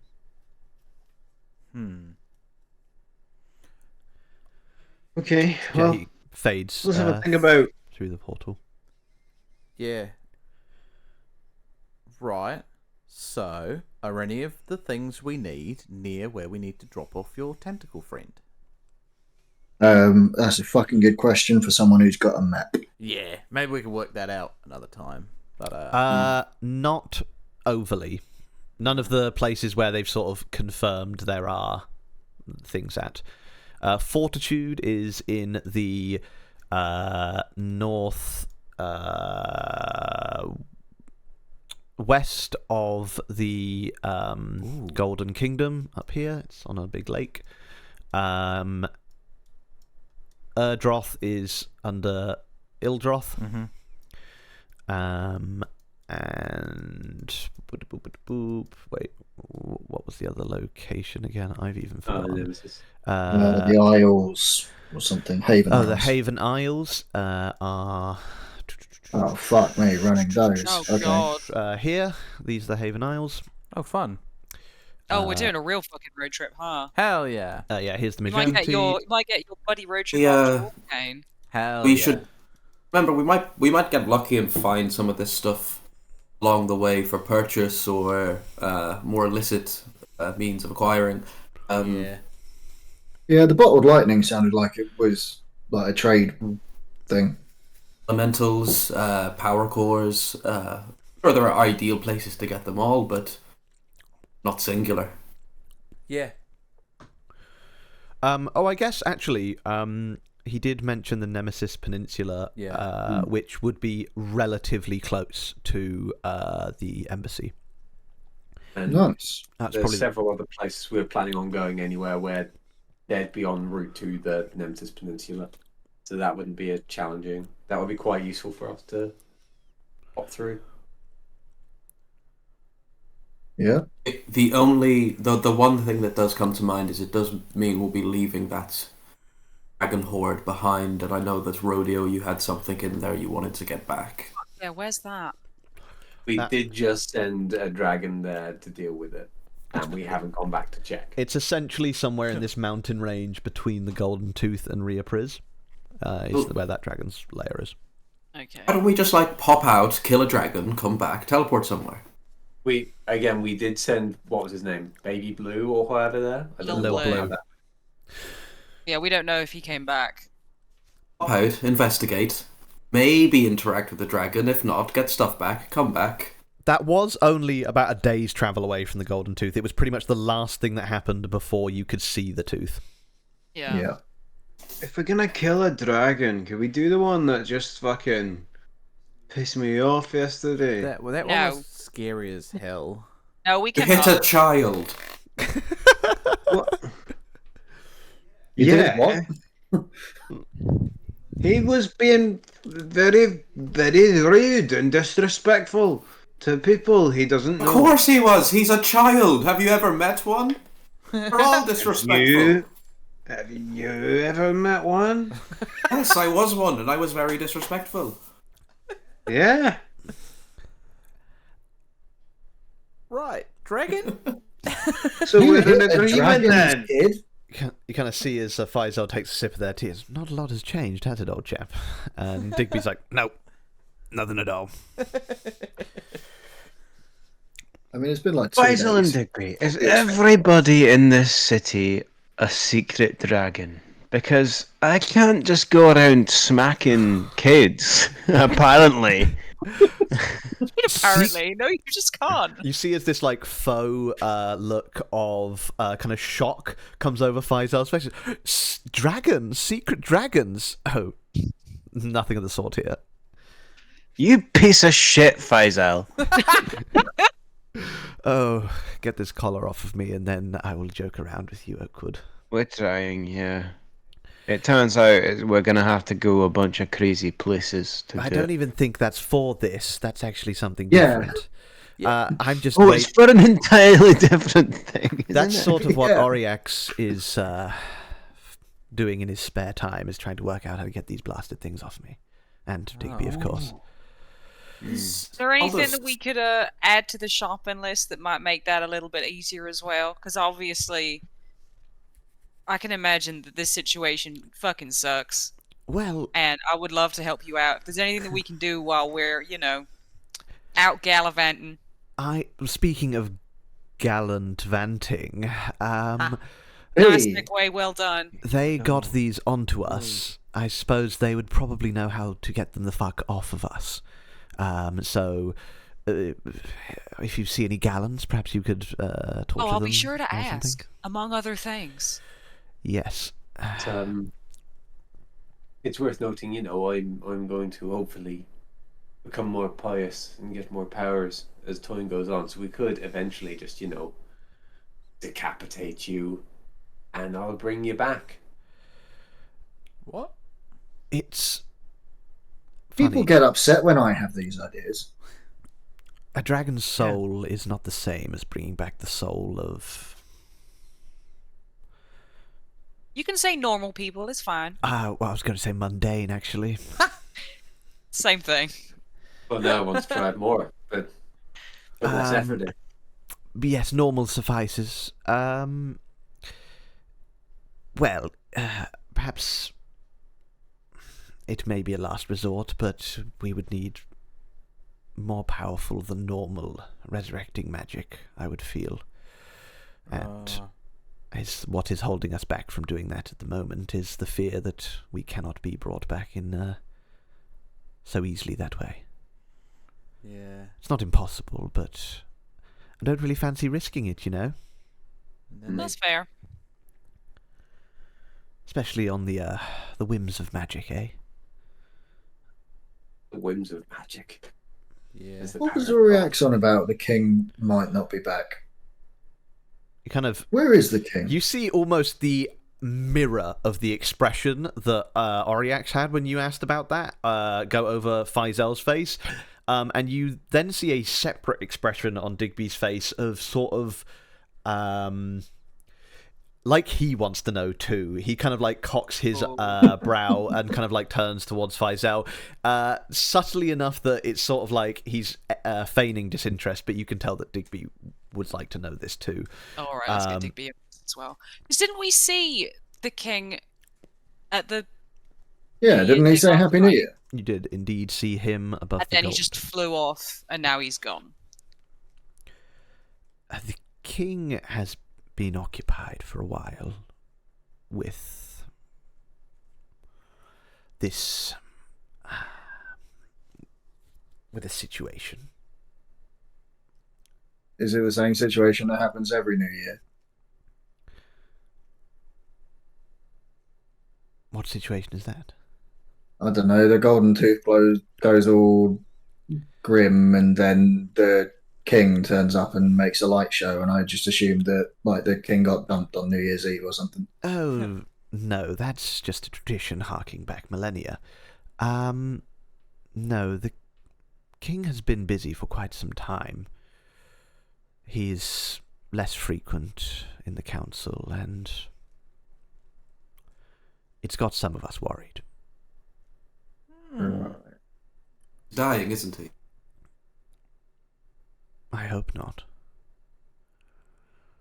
So what? Sorry, you cut out there. What did you say? Why are you so worried? I'm worried because he is our greatest defense. I'm worried because he is the threat that keeps all the other threats away. Insight check to see like what kind of worry is this? Is it like, oh shit, it's like mortal worry, or is it like? Yeah, sure. Give me I'm worried about him. You've travelled with Faizel for a while now too. You can give me this advantage. What's me? Anyone else can make a fuck. track on him too. Yeah. Advantage. That is an 8, baby. Oh Oh my my fucking God. goddamn. Wow. Apparently, my New Year's Eve bonus thing got me something for Yes. insight, but it doesn't say what it. I think it just said ask Elle next time. You have advantage on insight checks. You feel like this kind of you had this awakening process in this mushroom moment, and you can just read people better for the while. You know, you think you've got a deep insight here. Amazing. So yeah, you have advantage on yeah. the insight check.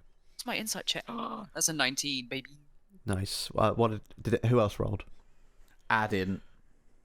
Just two of you from a bit of a distance and kind of using again your kind of close friendship with Faizel. Rodeo, you kind of glean from him this from what he's saying to Quinn. You kind of get this sense that this is something that Faizel doesn't like talking about, and that he is not really wanting to give too much away. This is like a private dragon matter, it seems. But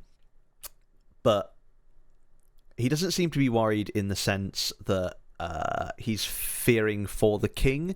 It's more of a worry about what's going to happen to the golden tooth. Okay, so we can probably rule out that he's sick and or dying. But maybe I don't know. When you say situation, Is that we've all been in situations. We know how that feels. Takes a pretty big situation to take a king away from his kingdom so frequently. It does. And he has not told any other than Oriax what he's doing. And Oriax won't tell anyone else. Of course he fucking would. Well,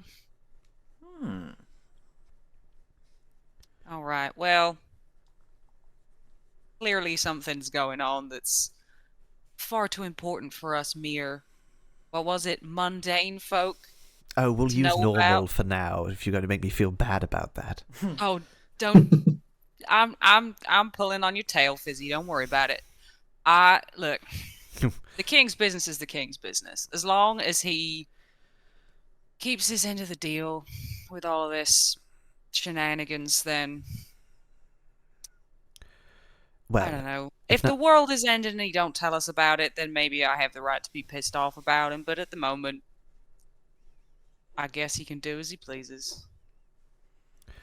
Who are we to stop him, eh? That is true. He will do as he wants.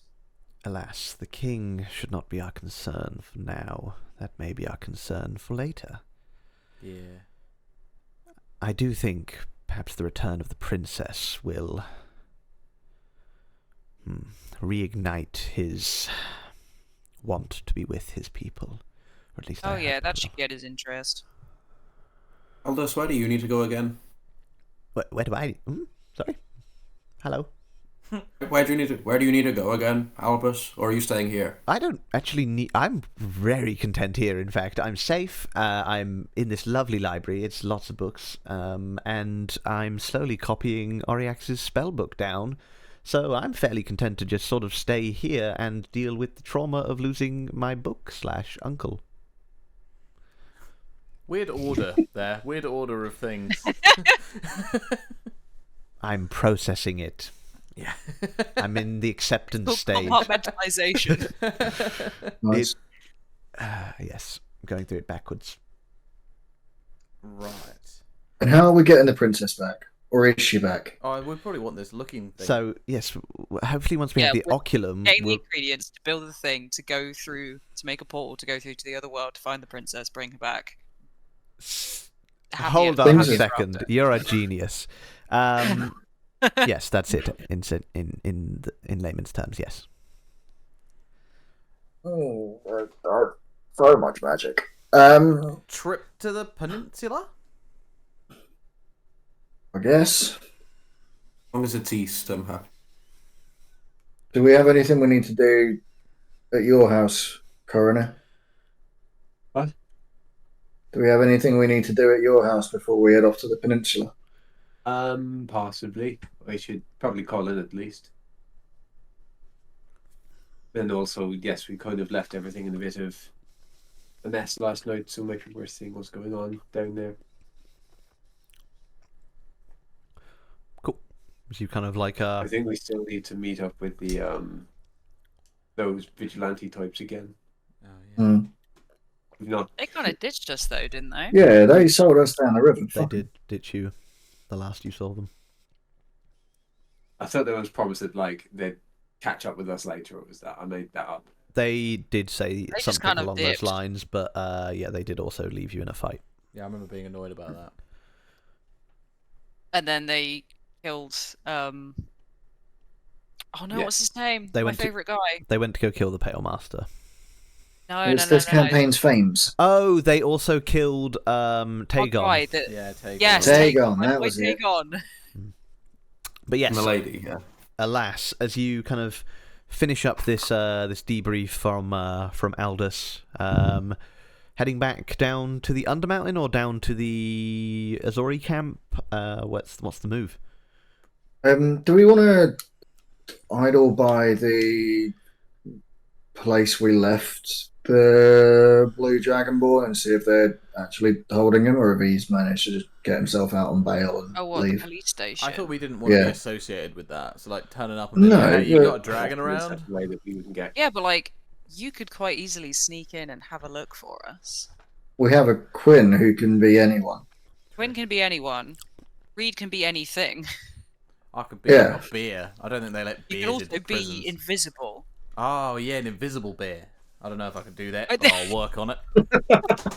Reed just Not starts quite what I had jotting down in a finished. notebook Invisible Bear and trying to draw a picture and then rubbing it out. Right. Undermountain or the Yeah. Greens?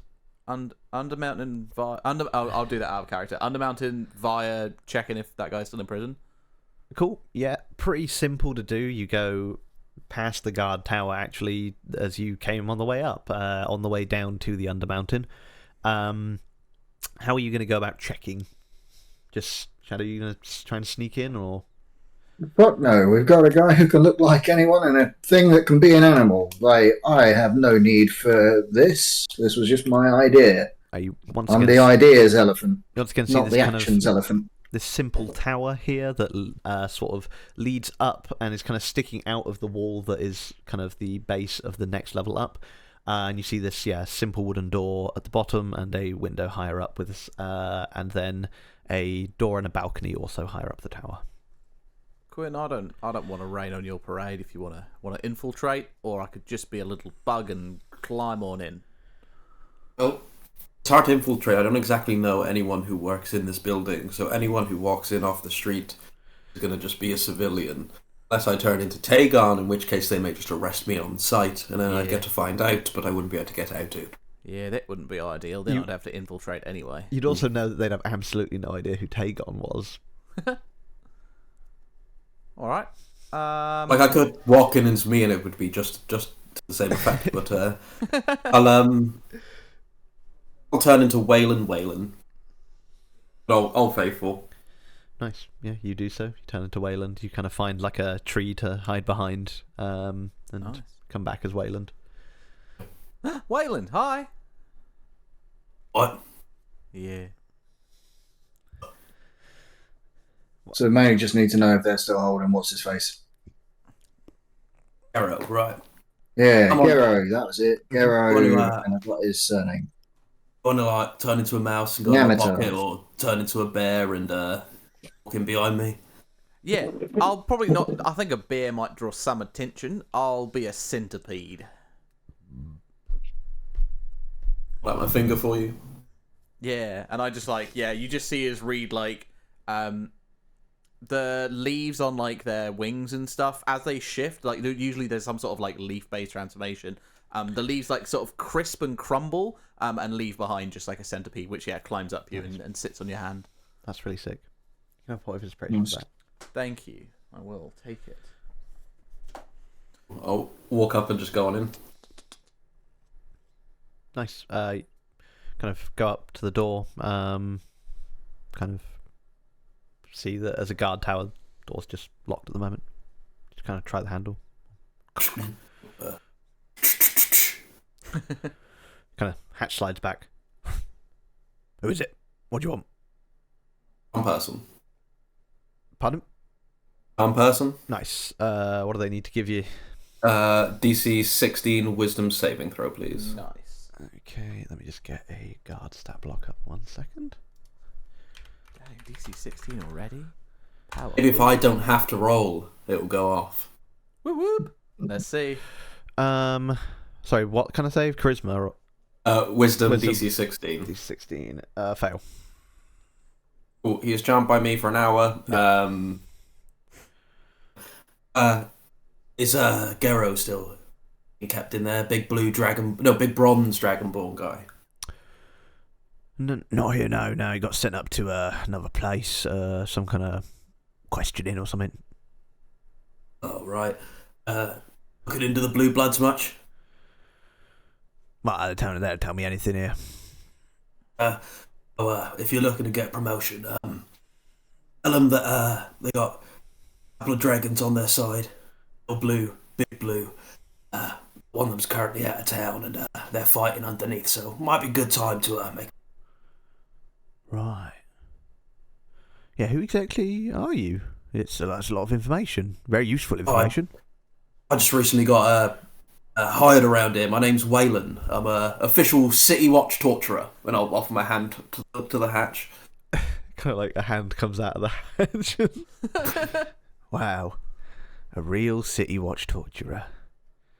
All right. I never heard of that before, but that sounds great.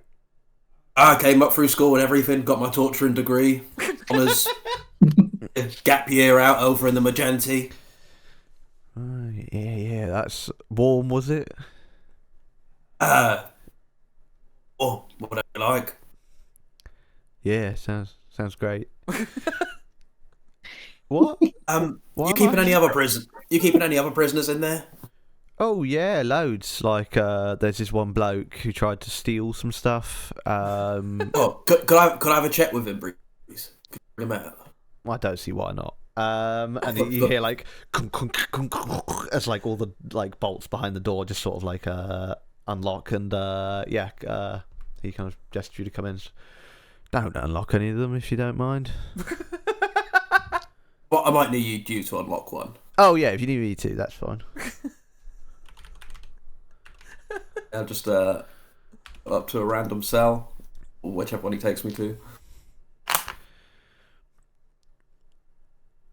Oh yeah, this is the bloke that was stealing, isn't it? And you see kind of like this half-elven looking fellow, like a bit of stubble on his face, this kind of long reddish hair, kind of this light, kind of almost like reddish skin as well, but like sort of almost just like pink skin. But you can see that this is not tiefling; seems to just be some kind of elf. You see this kind of half-elven figure just like lying on the ground of this fairly dingy small cell block. Oh, it's like prison cell. You know what? I've just had a great idea, mate. Oh yeah. Why don't you unlock this guy? Okay. You go on upstairs. Okay.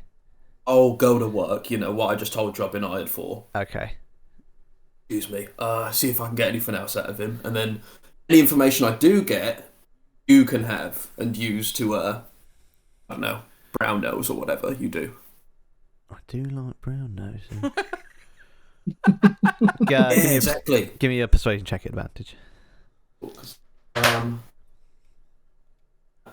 15 on the dice plus a 6, 21. Nice. Sounds like you got this, mate. And he like just chucks you the keys and just like goes upstairs. Like, yeah. Torturing time. And I'll just unlock this guy. What a legend. This guy just like kind of goes upstairs, like shaking his head, like nice. And yeah, just kind of goes up. You hear the distinct sound of like a chair being pulled out, and like him sitting on it. I've got too long for this, so I'll unlock him. Yep. Like, for free, and just walk out with him. Oh, thank you. I'm just standing there. Come on. Yes, and he sort of follows you. Close the door, lock it behind me. I'm out to these guys with a random guy in manacles. But inside the cell, he wasn't locked up, so he's just. Oh, cool. He's just, good. Yeah. No. Hello, everyone. Who's this? Who's this? This is he was done for stealing. I thought I'd let him go. Why make the charm person go to waste? As you start talking, this guy starts sprinting in the opposite direction towards the primary overland transit hub. Welcome, the name's Quinn. Thanks, Quinn. Nice guy. Just shouting that in the street now. I'll run back into myself. Yep, you do so. And drop concentration on charm person. Kind of like hear the scrape of a chair from upstairs, and kind of like a sound of almost like someone falling over. Oh. Coroner, you notice you kind of hear the sound of like someone just having read something and laughing so hard they fell off their chair. Oh. Right. Reed will appear, no longer a centipede, and just be like, I'm so confused. Quinn, you now have the keys to that prison. Yeah, I was going to say, didn't you keep all of the keys? What? So on the way down to the Undermountain, After a brief, yeah, yeah. Did we find out where Gero's been taken? Somewhere up top. Yeah, they said a higher up place facility. That's good. That means they took the bait properly. Yeah, he said something about questioning. Okay, so at least it's been taken seriously. Seems as far like as it. we know. Woo! Okay. We did it. I was just worried that he'd just be like turned out on the street again, and now he's on the rampage looking for us. Nah, we're all good. God, Cool. it helps if you're not muted when you're playing this game, doesn't it? Usually. Yeah. As you begin to head towards the Undermountain, you notice something that you don't see very often in the Golden Tooth, as you see what appears to be a older-looking gnomish fellow and this younger half gnomish, half elven lady trailing behind this fellow. The lady especially seems very in distress here, sobbing, and kind of, they're both wearing these long travelling cloaks. You see as seeing the kind of group of you there, this older gentleman like makes a beeline towards you, this distressed woman kind of following in his wake. This man looks equally as distressed, but you can also kind of see from his face that he's trying to hold it together to do something here, and like kind of comes to the lot of you, bending over, kind of panting, his hands on his knees, kind of you see this is quite an older man, advanced for his years, even for a gnome, is kind of not in the best of health or condition. And you, you have to help. Please help me. What's up? You look like an honest group. I hope. That's not strictly true, but carry on. No, we've got the wrong guys. I hope not. My daughter and I, we're in some trouble. I'm hoping you can help. Like heroes? Yes. May have to be a bit more specific about the kind of trouble you're in. Well, it's specifically. Well, who you're in trouble with? Do you know of the Hounds of Helig? No. Good question. Good question. Do I? Coroner, you could give me a history check if you like. This is something to do with the Golden Tooth. It's 18 plus stuff. Nice. You know of the Hounds of Helig. They are a band of mercenaries. They were originally soldiers turned mercenaries, now turned pit fighting specialists. They are usually the kind of final act at any good pit fighting night in Tavern Town, which is a part of the Golden Tooth. Oh. Can I relay this? Those are the ones, yes. Right. Helig is the namesake of the Hounds of Helig. Mm-hmm. He's not the man we hoped he was. And he kind of like I'm shocked. Mm-hmm. He was charming to begin with, an adventurer, a rogue. Ooh. And he made advances upon my daughter, and they were reciprocal, but he was not the man we thought he was, and we have to leave. And you kind of see under this cloak that this person he is travelling with does seem like they've taken some kind of injury over the last few days, and you kind of see the desperation in both these people's eyes as they kind of like are begging you for help. So we must leave the Golden Tooth, but Helig will chase us down. He has men, he has resources, and once we're out of the city, there's really no one that will help us. Where are you going? Anywhere but here. Anywhere but here. I have money. I just don't have a safe way of travelling. Oh. If you could take us to the Baron's Crossing, say, I'd be willing to pay you a hefty sum. But you'd have to do something first. Oh. They fight at a fighting ring. The hounds. Yep. I need you to go there, and I need you to teach them a lesson, slow them down, kick their asses, basically. Oh. Do what many others have tried and failed. If you can at least mortally injure any of them, it will slow them down, at least for a while, at least long enough for us to escape, and then if you could take us somewhere, you could protect us from them. If you can beat them in the fighting pit, you'll be able to protect us. Right. I want to insight this whole bit. Cool. Yeah. You're looking real desperate to be adding a fucking huge caveat like that. Yeah. Also, if we've got access to a possible teleport soon, I mean, Oh, we lost you there, Dan. You cut out there, Dan. also if we've got access to a possible teleport soon, then Yeah.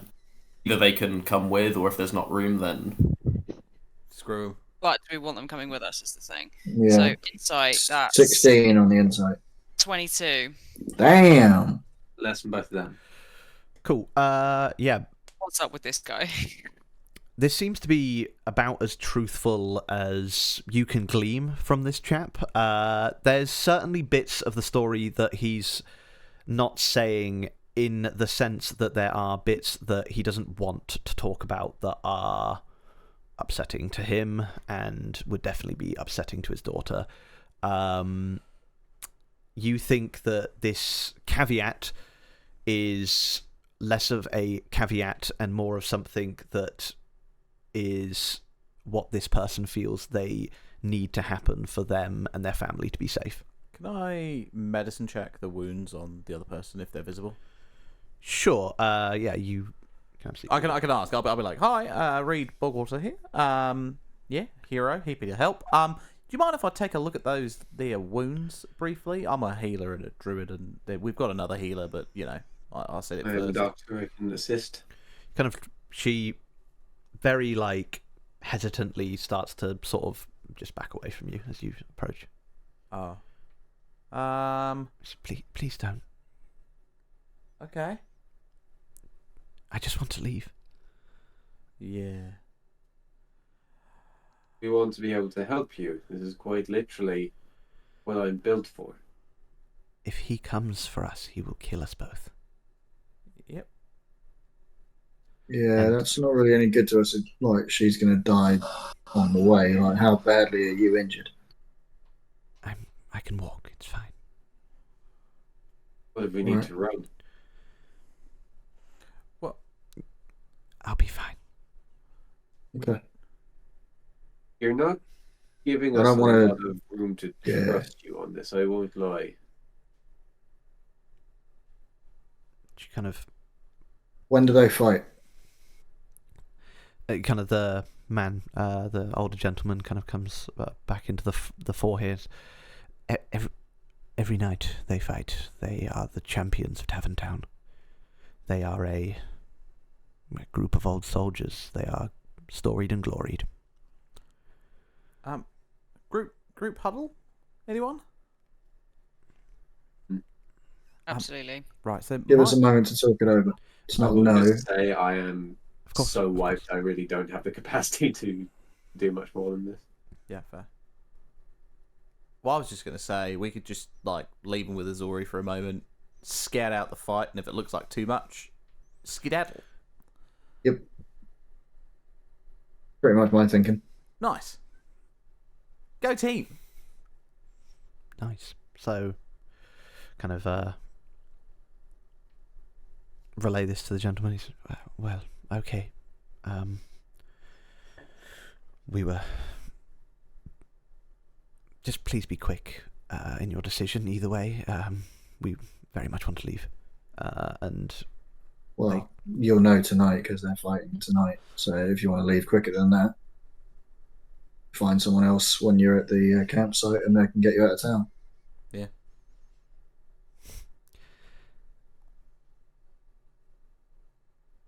very well.